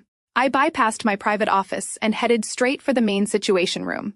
The entire back wall of the room was a massive, seamless digital display currently illuminating the darkened space with sharp blue and red graphics. Standing in front of the massive screen were Lauren and Cameron, my two most trusted senior operatives. They turned around the second I walked into the room. "We have a massive escalation," Director Cameron stated immediately, his eyes practically burning with adrenaline. He tapped a command onto his tablet, and the digital wall shifted, bringing a complex web of financial transactions into sharp focus. Lauren stepped forward, handing me a freshly printed dossier. I took the affidavit of financial disclosure out of my canvas bag and placed it flat on the conference table. The ink of Bradley's signature was completely dry. The gold foil of Vanessa Notary's stamp gleamed under the tactical lighting. He actually signed it. Lauren said, her voice dropping into a tone of absolute disbelief as she stared at the federal perjury trap resting on the table. He swore under oath that he has no offshore assets. He really is that incredibly stupid. His arrogance is his greatest liability. I replied smoothly, pulling up a chair and looking directly at the data wall. Now show me exactly what he just lied about. Tell me what we found in the Cayman Islands.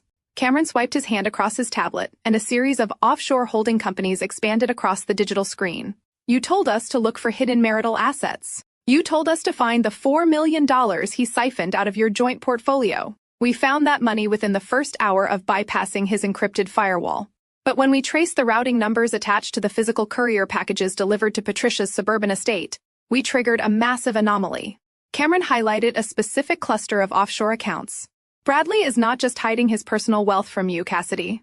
He is actively running a highly sophisticated international money laundering syndicate directly through his investment bank. I sat perfectly still. The magnitude of the revelations settled over me like a heavy, freezing blanket. A cheating husband hiding assets in a divorce was a standard everyday civil dispute. An investment banker running a global money laundering syndicate was a major federal crime that carried decades in prison. Walk me through the exact mechanics of the operation. I ordered, my forensic mind immediately shifting into maximum gear. How is he placing the dirty capital? Lauren pulled up a secondary screen detailing corporate wire transfers. He is using a classic layering technique, but with a highly modern legal shield. Bradley wealthy clients have massive amounts of undocumented illicit cash. They need that money cleaned and integrated into the legitimate market, so they hire a specific law firm to represent them for fabricated corporate consulting services. I narrowed my eyes, instantly connecting the dots. Cole and Partners. Exactly. Lauren confirmed, tapping the screen to highlight Vanessa's name. Vanessa is not just his young, naive mistress. She is the legal architect of the entire laundering cycle. She drafts completely fraudulent consulting contracts between the dirty clients and dummy corporations set up in the Cayman Islands.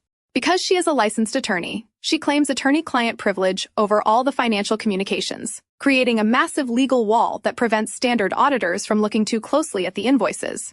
And the integration phase, I asked, watching the red lines connect the Cayman accounts back to Chicago. That is where Bradley steps in, Cameron explained. Once the dirty money is safely parked in the Cayman shell, companies Bradley uses his position as a managing director at the investment bank to officially authorize massive capital injections. He brings the laundered money back into the United States as clean foreign investment capital. He puts the money into legitimate hedge funds, taking a massive unreported commission fee for himself and Vanessa on every single transaction. They are cleaning tens of millions of dollars for corrupt corporate entities. I stood up from the table and walked closer to the digital wall, my eyes tracing the undeniable digital footprint of their massive criminal conspiracy. They thought they were completely untouchable. Vanessa believed her law degree provided an impenetrable shield of privilege.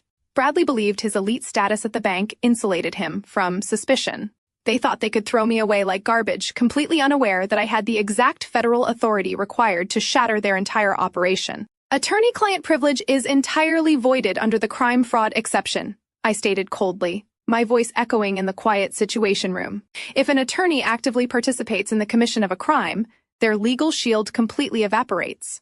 Vanessa just destroyed her entire career.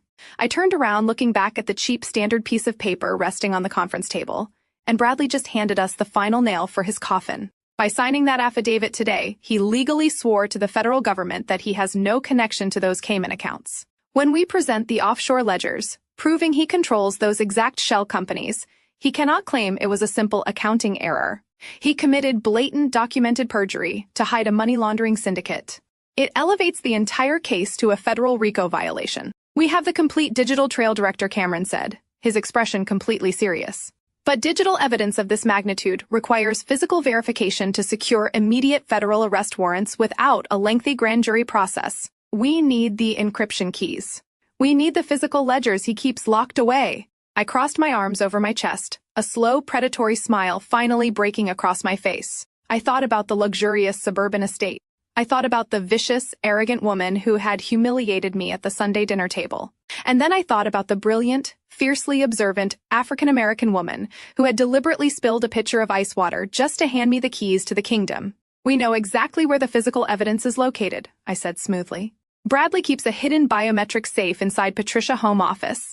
He assumes nobody in that house is smart enough to understand what he is doing. I picked up my secure mobile device from the table. The digital puzzle was solved. Now it was time to execute the physical raid. I needed to get inside that suburban fortress, and I knew exactly who was going to open the door for me.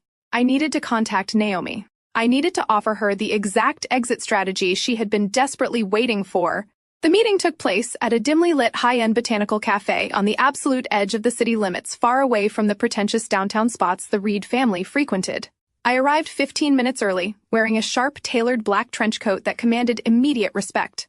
The oversized gray cardigan and the scuffed flats were gone. I was no longer playing the role of the defeated, discarded wife. I secured a secluded, corner booth shielded by heavy tropical foliage, sipping a black espresso and waiting for the only woman in the Reed dynasty who possessed an actual spine. Naomi walked through the glass doors exactly on time.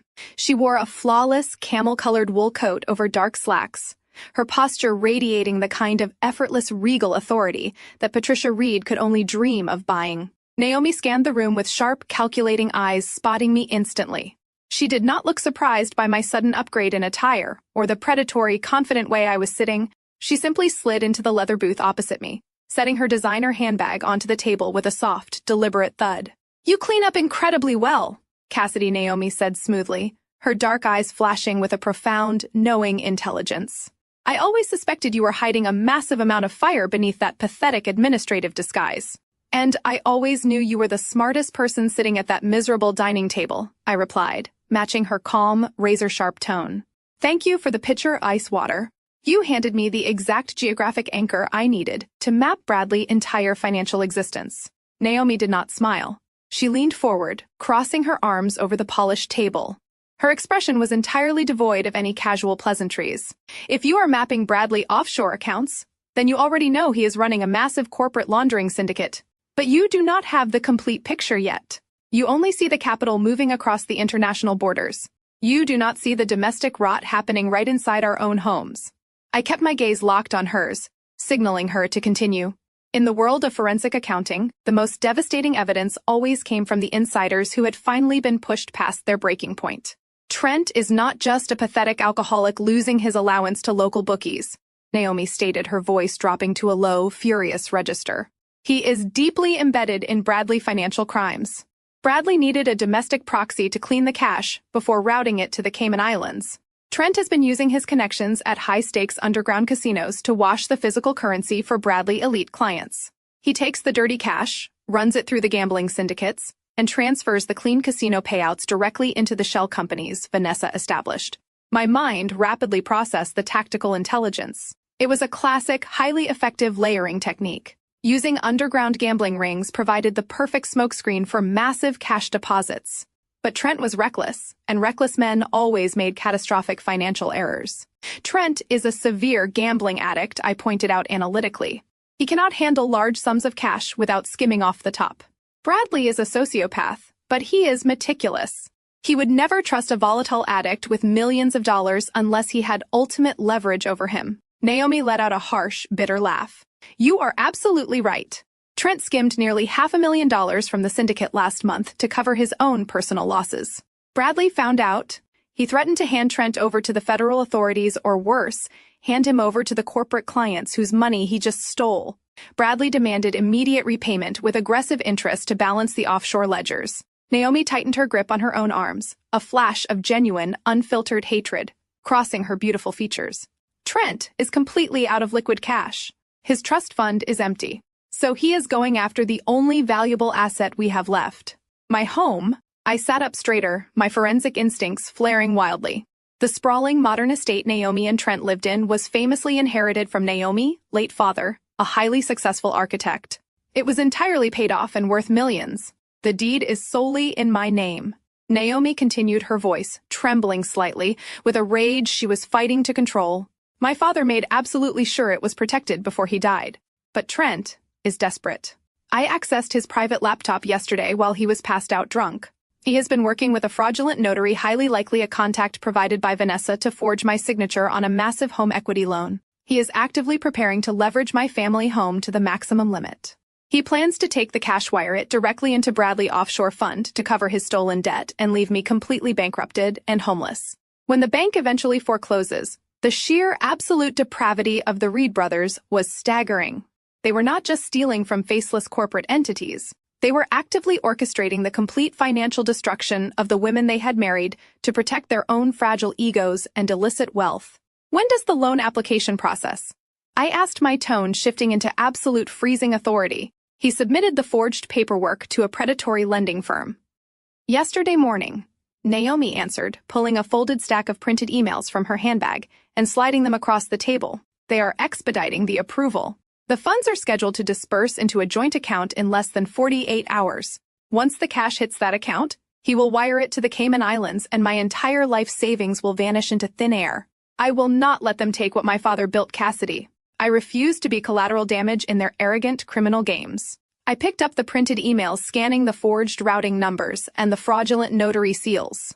It was a sloppy, desperate execution. Trent was acting out of pure panic, leaving massive digital footprints that my team at Apex Forensics could easily freeze. I looked back at Naomi, completely dropping any remaining pretense of being a helpless victim.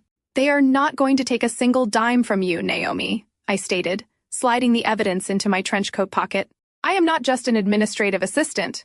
I direct a federal forensic accounting division. I have the ultimate authority to freeze any domestic bank account suspected of wire fraud within 60 seconds. I will personally lock down that joint account before a single cent is transferred. Trent will be left holding a forged federal loan document with absolutely no way to pay Bradley back. Naomi's eyes widened slightly, a sudden brilliant spark of profound relief and fierce satisfaction illuminating her face. She had taken a massive gamble by trusting me, and she had just hit the absolute jackpot. But I need something from you in return. I continued, leaning closer to the table. I can block the domestic wire transfer, but I need to bring Bradley's entire international empire down simultaneously. I need the physical ledgers. I need the encryption keys stored in Patricia's home office.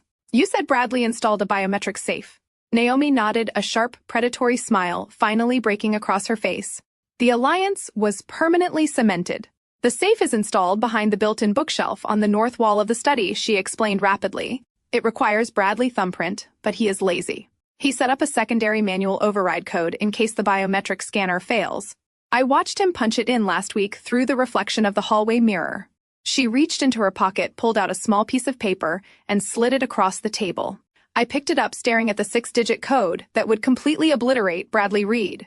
I am packing my bags and leaving that miserable house tomorrow morning under the guise of visiting a sick relative, Naomi declared, standing up from the booth. Patricia is hosting a massive charity luncheon at the country club tomorrow afternoon.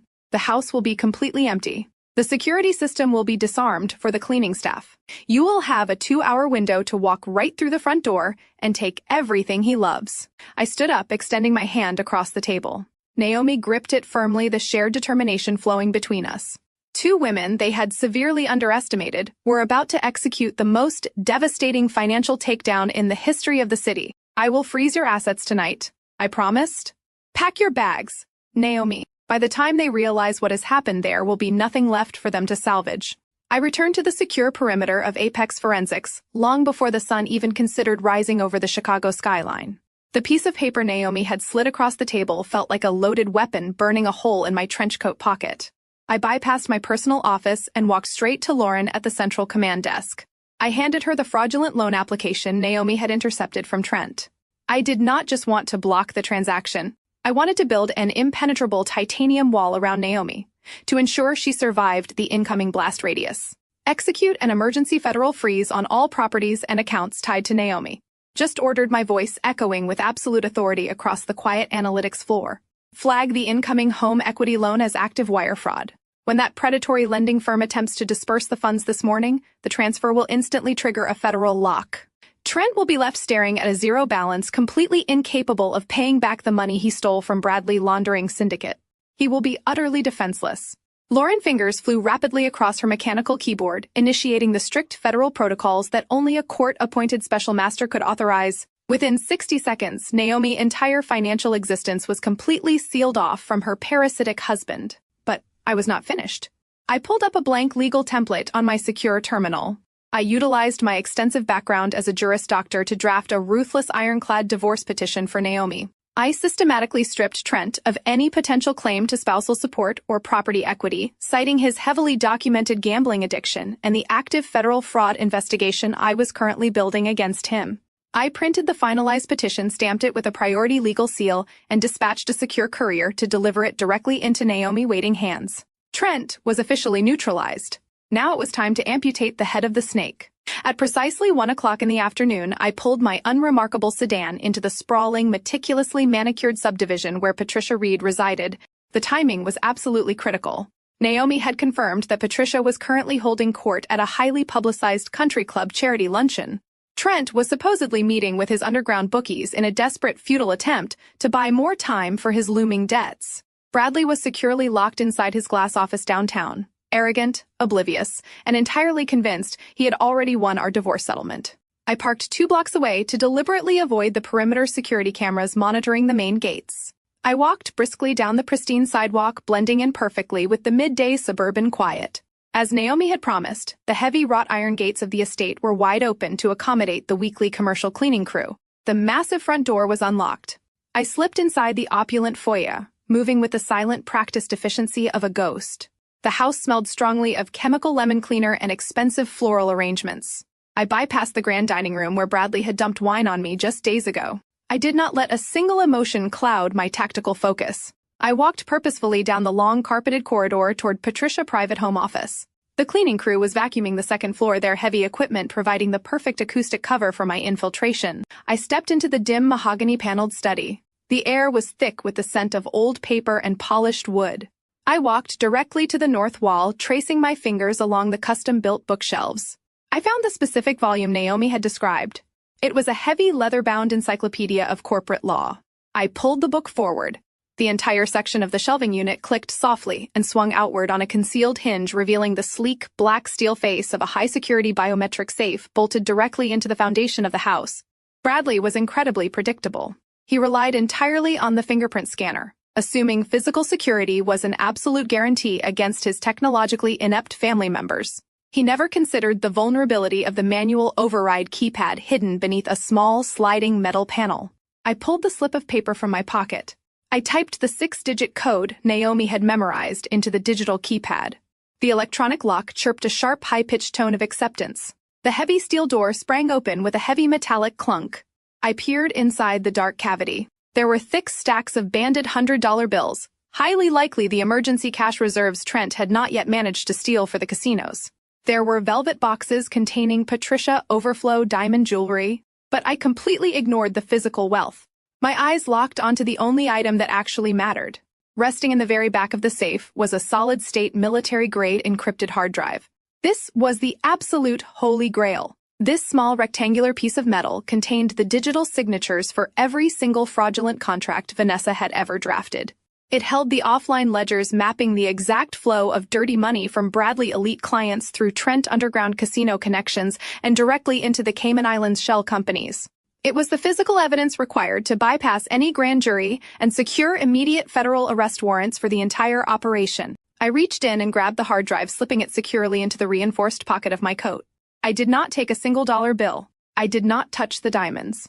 I wanted them to know exactly what was missing when the federal marshals finally kicked their doors down. I pushed the heavy steel door of the safe shut. The electronic lock engaged, automatically securing the vault. I pushed the bookshelf back into place, leaving the study looking entirely undisturbed. I walked out of the suburban fortress exactly the same way I had entered, completely invisible, unnoticed, unstoppable. As I started the engine of my car and drove away from the pristine neighborhood, I felt the heavy weight of the hard drive against my side. Bradley thought he had completely destroyed my life with a generic legal waiver and a $10,000 settlement offer. He had absolutely no idea that I was currently driving back to downtown Chicago, holding the exact weapon required to obliterate his entire existence. The trap was fully loaded. All I needed now was to walk into a federal courtroom and pull the trigger. I parked my unremarkable sedan in the secured underground garage of the Central Financial Tower. The encrypted hard drive was a heavy cold weight in the pocket of my trench coat. I bypassed the standard employee elevators and used my biometric clearance to access the private executive lift. It shot upward, carrying me back to the 42nd floor. The entire analytics division of Apex Forensics was waiting for my return.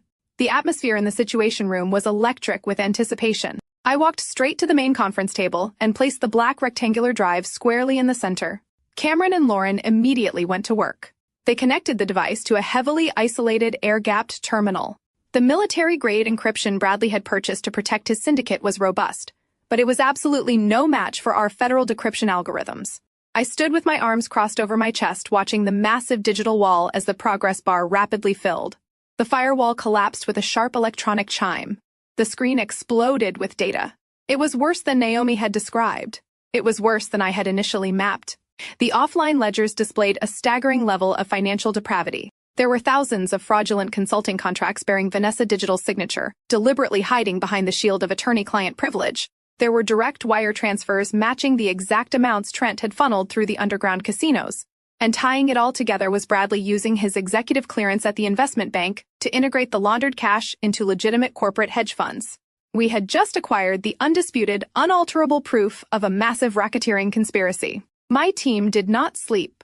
For the next 14 hours, the entire floor operated in a state of hyper-focused silence. We cross-referenced every single offshore wire transfer with the forged legal documents Vanessa had drafted. We matched the casino payouts to the Cayman Island deposits. We linked Bradley's signed affidavit of financial disclosure, his sworn federal perjury, directly to the hidden accounts he swore did not exist. Every single piece of the puzzle locked into place, creating an inescapable steel cage of evidence. By dawn, the physical compilation of the evidence was complete. Lauren walked into my private office, holding a thick, securely bound stack of documents. She placed it carefully on the center of my glass desk. It was not just a collection of financial records.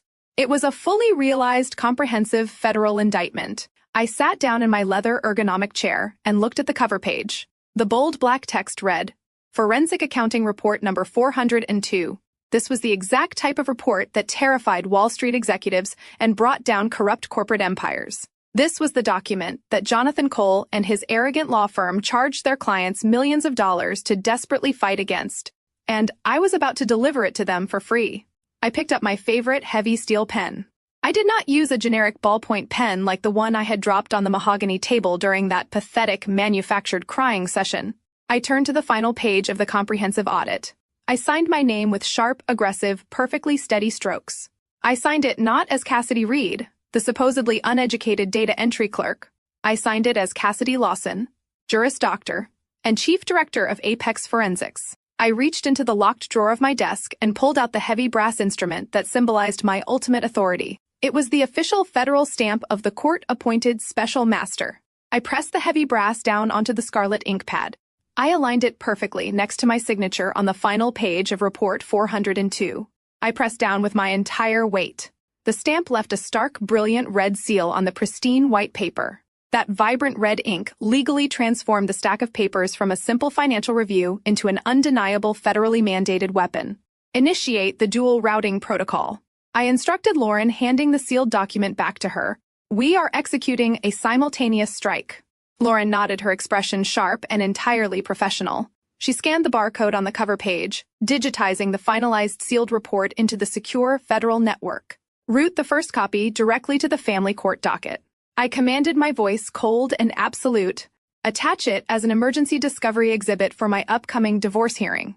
Ensure it lands directly on the private desk of Judge Monroe. I want it filed as an immediate countermotion to their ridiculous $10,000 settlement offer and his fraudulent perjury affidavit. Lauren tapped the screen. Filed and confirmed. It is officially on Judge Monroe active docket. Now drop the guillotine, I said, leaning back in my chair. Transmit the master digital file to the Enforcement Division of the Securities and Exchange Commission. Copy the Financial Crimes Unit of the Federal Bureau of Investigation. Flag it as an active verified racketeering and money laundering syndicate involving a managing director of a major investment bank and a licensed corporate attorney. I watched the digital progress bar flash across Lauren's tablet. The transmission was encrypted, instantaneous, and entirely irreversible. The data shot through the secure fiber optic cables, landing simultaneously on the desks of the most aggressive federal prosecutors in the country. Transmission complete, Director Lauren announced, lowering the tablet to her side. The SEC and the Bureau have the master file. The trap is officially closed. I turned my chair to look out the floor-to-ceiling windows. The morning sun was just beginning to rise over the Chicago skyline, casting a harsh, unforgiving light across the financial district. Bradley was waking up in his luxury penthouse right now. Vanessa was probably wearing my silk robe, sipping expensive coffee, and dreaming about the brilliant legal career she thought she was building. Trent was panicking over his frozen home equity loan, entirely unaware that his domestic fraud was the absolute least of his incoming problems. Patricia was preparing to host another arrogant Sunday dinner. They were all walking, breathing corpses. Their entire world had just been legally incinerated, and the shockwaves simply had not reached them yet. They had spent years treating me like an ignorant, disposable peasant. They had gleefully dumped wine on my clothes, mocked my background, and attempted to leave me completely destitute on the street. They had demanded my absolute submission. I stood up from my desk and smoothed the front of my tailored black trousers. I was going to give them exactly what they asked for. I was going to walk into that federal family court hearing tomorrow morning. I was going to look them all dead in the eyes. And I was going to watch the absolute, devastating terror wash over their faces when the entire justice system crashed down on their heads. Federal family court was a theater of misery for most. But for the Reed family, it was simply another arena to display their perceived supremacy. I stood just outside the heavy oak doors of Courtroom 4B, listening to the muffled sounds of their absolute overconfidence filtering through the wood. Through the narrow rectangular glass panel, I could see them perfectly aligned in the gallery rows. Bradley sat with his long legs crossed, checking his luxury watch, and whispering something into Vanessa's ear that made her let out a sharp, grating laugh. Patricia sat rigidly beside them, draped in cashmere and heavy diamonds, looking around the austere courtroom as if the very air was completely beneath her standard. Trent was slouched on the end of the wooden bench, nervously tapping his foot, completely oblivious to the fact that his domestic fraud had already triggered a massive federal lock on his accounts. They were a portrait of arrogant, undisturbed privilege.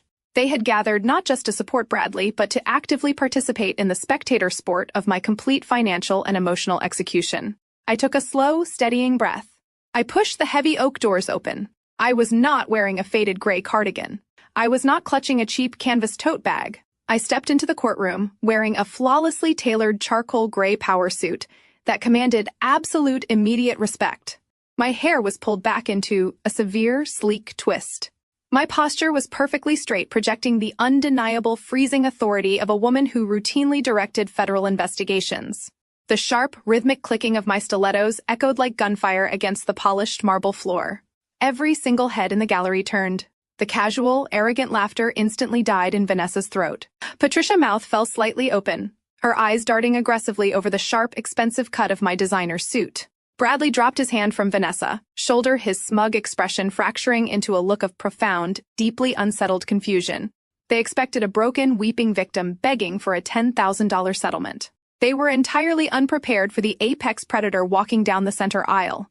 I bypassed the gallery completely and walked straight through the wooden swinging gate that separated the spectators from the legal counsel.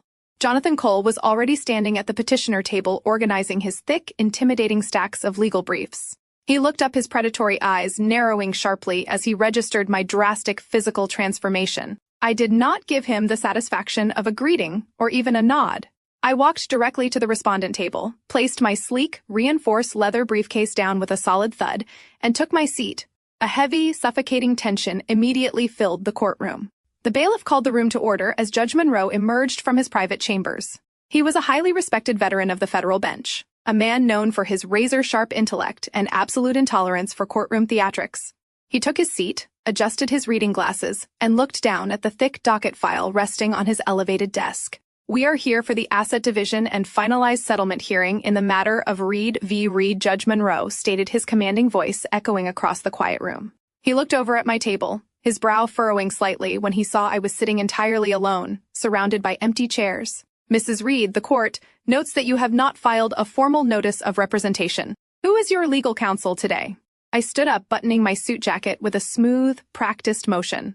I kept my voice perfectly level, projecting clear across the vast wood-paneled room. "I am appearing pro se, Your Honor. I will be representing myself in all matters pertaining to this divorce and the subsequent asset division." The exact moment the words left my mouth, Jonathan Qley let out a loud, highly theatrical scoff. He stood up abruptly, adjusting his silk tie, practically vibrating with condescending outrage. He wanted to crush me immediately before I could even present a single argument to the bench. "Your Honor," Qley boomed, utilizing his heavily practiced aggressive courtroom voice to completely dominate the space. With all due respect to the respondent, this is a highly complex high-asset divorce involving intricate corporate financial structures. Mrs. Reed is a remote administrative data entry clerk with absolutely zero formal legal training. Her decision to appear pro se is not just a profound waste of this court-valuable time. It is a blatant, desperate stalling tactic designed to harass my client. Cole stepped out from behind his polished table, pacing aggressively to command the attention of the judge. My client made a highly generous, completely voluntary settlement offer of $10,000 during mediation, an offer the respondent blatantly refused after staging an erratic, hysterical emotional breakdown in my conference room.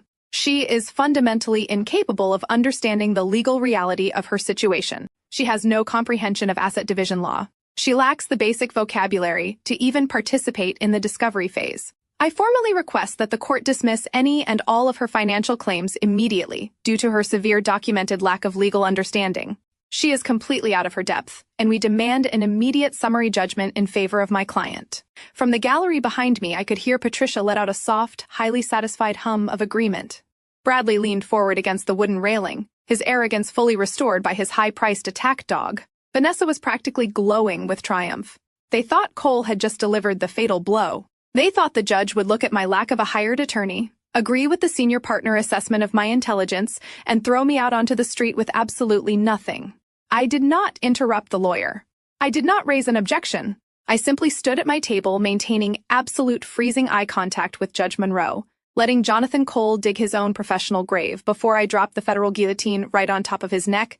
Judge Monroe clasped his hands together, his expression entirely unreadable as he stared down at the plaintiff table. He looked over his reading glasses at Jonathan Cole, acknowledging the senior partner. Aggressive demand for an immediate summary judgment before shifting his sharp, calculating gaze directly to me. Mrs. Reed. Judge Monroe said, his deep voice cutting through the heavy tension of the courtroom. Opposing counsel has made a highly forceful motion to dismiss your claims based on your lack of legal representation and your supposed inability to comprehend the financial complexities of this asset division. Do you have a formal response to this court before I issue my ruling?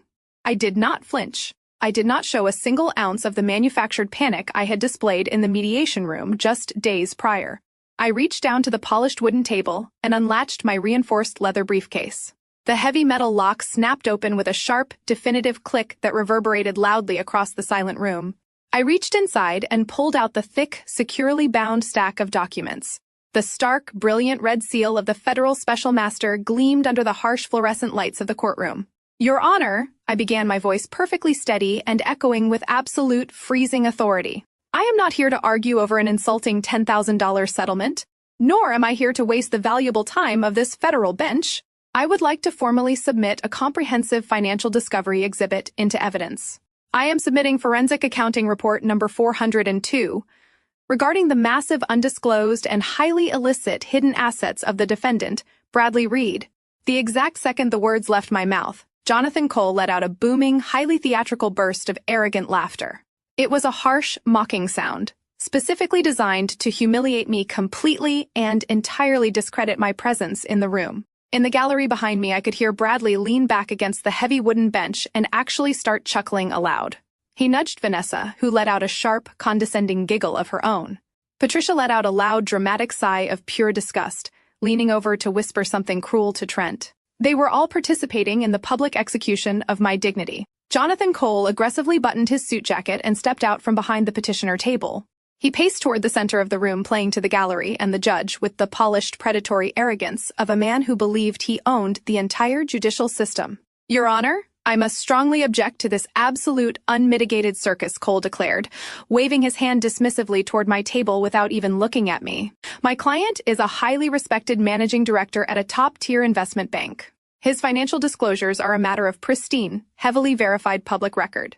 He even signed an affidavit of financial disclosure just to satisfy the emotional hysteria of the respondent. Now, his disgruntled, unemployed administrative data entry clerk of a wife wants to submit what I can only assume is a fabricated homemade spreadsheet she printed off a public library computer. Cole stopped pacing and turned to face the bench, shaking his head with manufactured exhaustion. This is exactly why pro se litigants are a severe danger to the efficiency of the judicial system. She is pulling random inflated numbers out of thin air because she is bitter about being handed a divorce.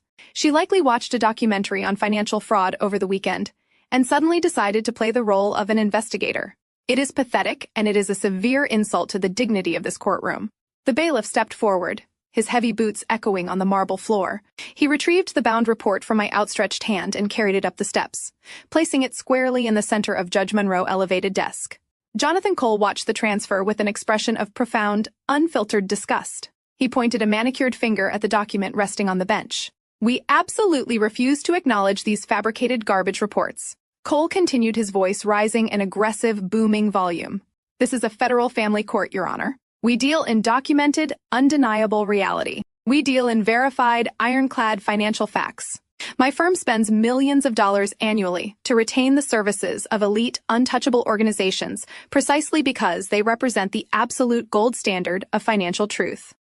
Qley leaned forward, resting his hands on the wooden railing, separating him from the judge, setting the ultimate fatal trap for himself. This court only operates based on certified federal-level forensic data from elite government-appointed oversight organizations.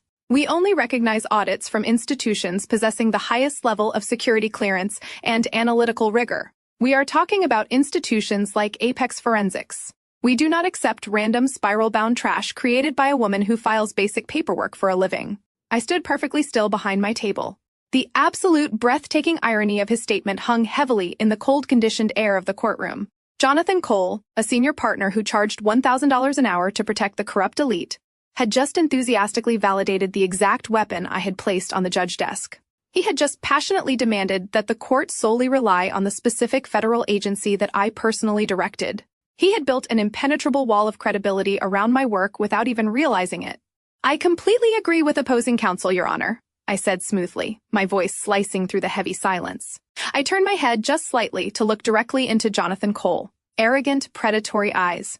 A federal court should absolutely never rely on fabricated garbage. The court should only trust verified, air-gapped, legally binding data extracted directly from the Cayman Island shell companies that Mr. Reed currently operates. The specific words Cayman Island acted like a physical blow to the room. The arrogant laughter in the gallery instantly died. I did not even have to look backward to know that Bradley's smug smile had completely vanished. The air in the courtroom suddenly felt incredibly thin, thick with the sudden, sharp scent of incoming devastation. Qley opened his mouth to object, but the words died in his throat as Judge Monroe slowly picked up the heavy document, his eyes locking onto the bright red federal seal, stamped on the cover page. Judge Monroe did not immediately respond to Jonathan Qley. He sat in total silence on the elevated bench. The heavy mahogany courtroom felt as though the oxygen had been completely vacuumed out of the air. The judge slowly opened the thick, bound document I had submitted. His eyes immediately fell upon the cover page. I watched his gaze track over the crisp, black text, stopping dead on the vibrant raised red seal of the federal special master pressed firmly onto the lower right corner. His eyes shifted to the bold, handwritten signature placed directly beside the seal. A profound, heavy stillness settled over his features, the kind of stillness that precedes a catastrophic natural disaster. Jonathan Qley stood at the petitioner table, aggressively adjusting his silk tie, completely misinterpreting the extended silence. He thought the judge was staring in utter disbelief at a fabricated piece of trash. He genuinely believed he had already won the morning. Qley puffed out his chest, preparing to deliver another booming theatrical monologue about the sanctity of the federal court system and the absolute delusion of pro se litigants attempting to play lawyer. Judge Monroe slowly closed the file. He reached up and methodically removed his reading glasses, placing them onto the polished wood of his desk with a soft, deliberate click. He leaned forward, lacing his fingers together, and looked down at Jonathan Qley.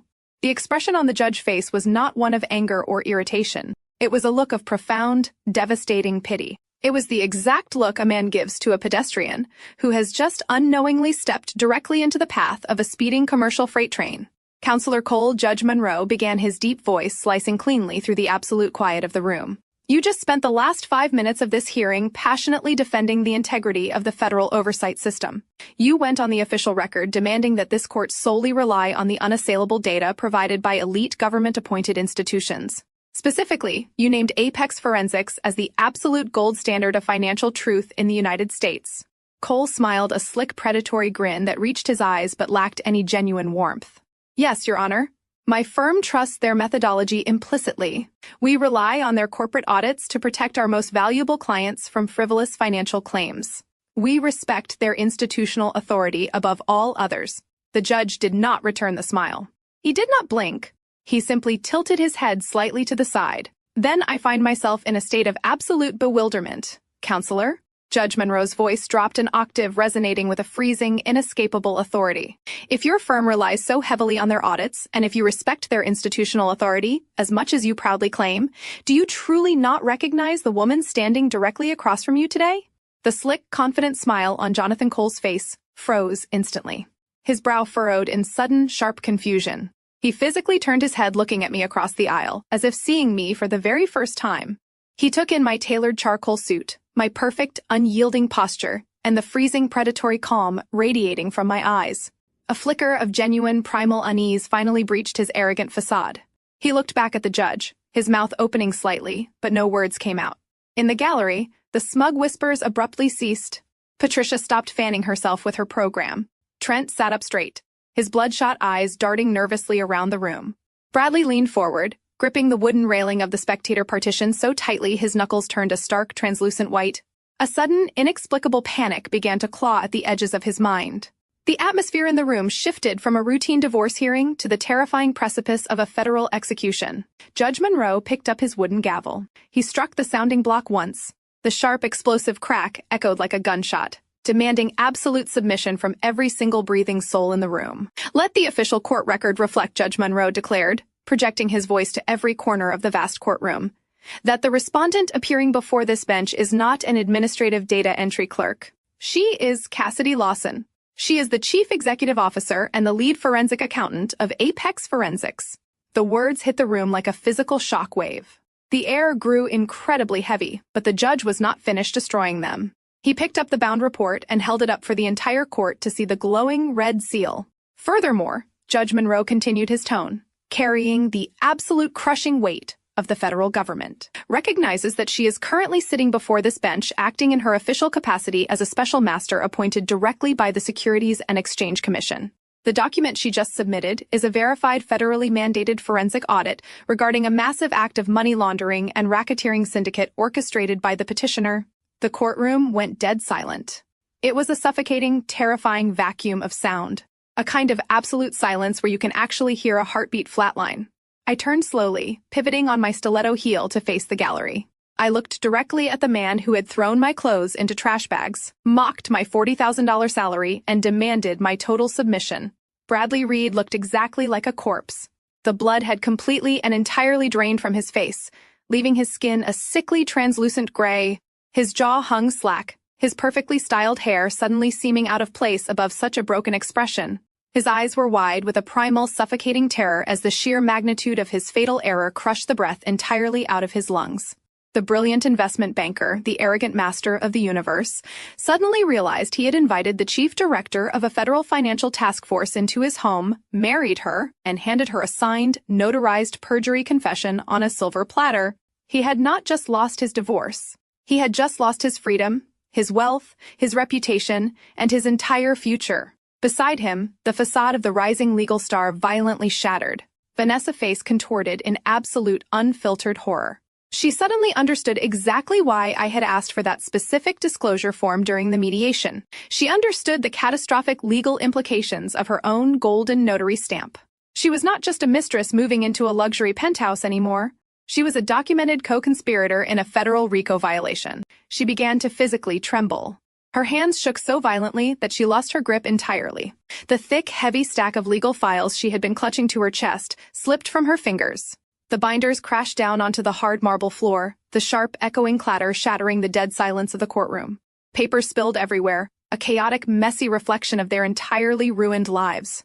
Jonathan Cole stood frozen at his table, his mouth opening and closing without any sound coming out. He looked from the judge to the federal audit resting on the bench, and finally, to me. The senior partner realized in real time that his arrogant junior associate and his wealthy client had just dragged his prestigious law firm directly into the center of a federal criminal indictment. I did not smile. I did not gloat. I stood perfectly still, letting the absolute destruction of their arrogance wash over the room. They had demanded a brutal legal battle. I had just delivered a total, unmitigated slaughter. I did not give Jonathan Cole a single second to recover his breath or formulate a desperate defense. I turned back to face Judge Monroe, my voice ringing out with the lethal clinical precision of a federal prosecutor delivering a final execution order. "Your Honor, I stated, gesturing smoothly toward the red-sealed document resting on the elevated bench. As detailed in Section 1 of that report, Bradley Reed signed a sworn affidavit of financial disclosure yesterday morning during our mediation. He explicitly declared under penalty of perjury that he possessed no offshore assets. Section 2 contains the fully decrypted banking ledgers from his hidden Cayman Islands shell companies. Those ledgers prove with absolute forensic certainty that Bradley Reed is currently laundering over $4 million for corrupt corporate entities. A collective horrified gasp echoed from the gallery behind me, but I did not stop to let them process the devastation. I pointed directly at the pale, trembling junior associate standing next to my husband. Furthermore, I continued, my tone dropping to a freezing register. Section 3 outlines the fraudulent consulting contracts utilized to clean that illicit cash. Every single one of those fraudulent contracts was drafted, authorized, and digitally signed by Vanessa. She intentionally used her legal license and the prestigious reputation of Qley and Partners to shield federal financial crimes behind the veil of attorney-client privilege. She is not just a mistress. She is a fully documented co-conspirator in a federal racketeering syndicate. Jonathan Qley physically recoiled from Vanessa as if she had suddenly caught fire. The senior partner realized his entire career and his law firm were actively standing in the blast radius of a massive federal indictment. He immediately raised his hands, stepping entirely away from the petitioner table. "Your Honor," Qley stammered, his booming voice reduced to a panicked, frantic pitch. "My firm had absolutely no knowledge of these illicit activities. We formally withdraw our representation of Bradley Reed, effective immediately." Judgment Rowe did not even acknowledge the fleeing lawyer. He looked down at the forensic report, his jaw set in a rigid line of absolute judicial fury. He looked up, his sharp eyes locking onto the two criminals standing paralyzed before his bench. "Bradley Reed," Judgment Rowe commanded, his voice shaking the very walls of the mahogany courtroom, "you have committed blatant documented perjury in my courtroom.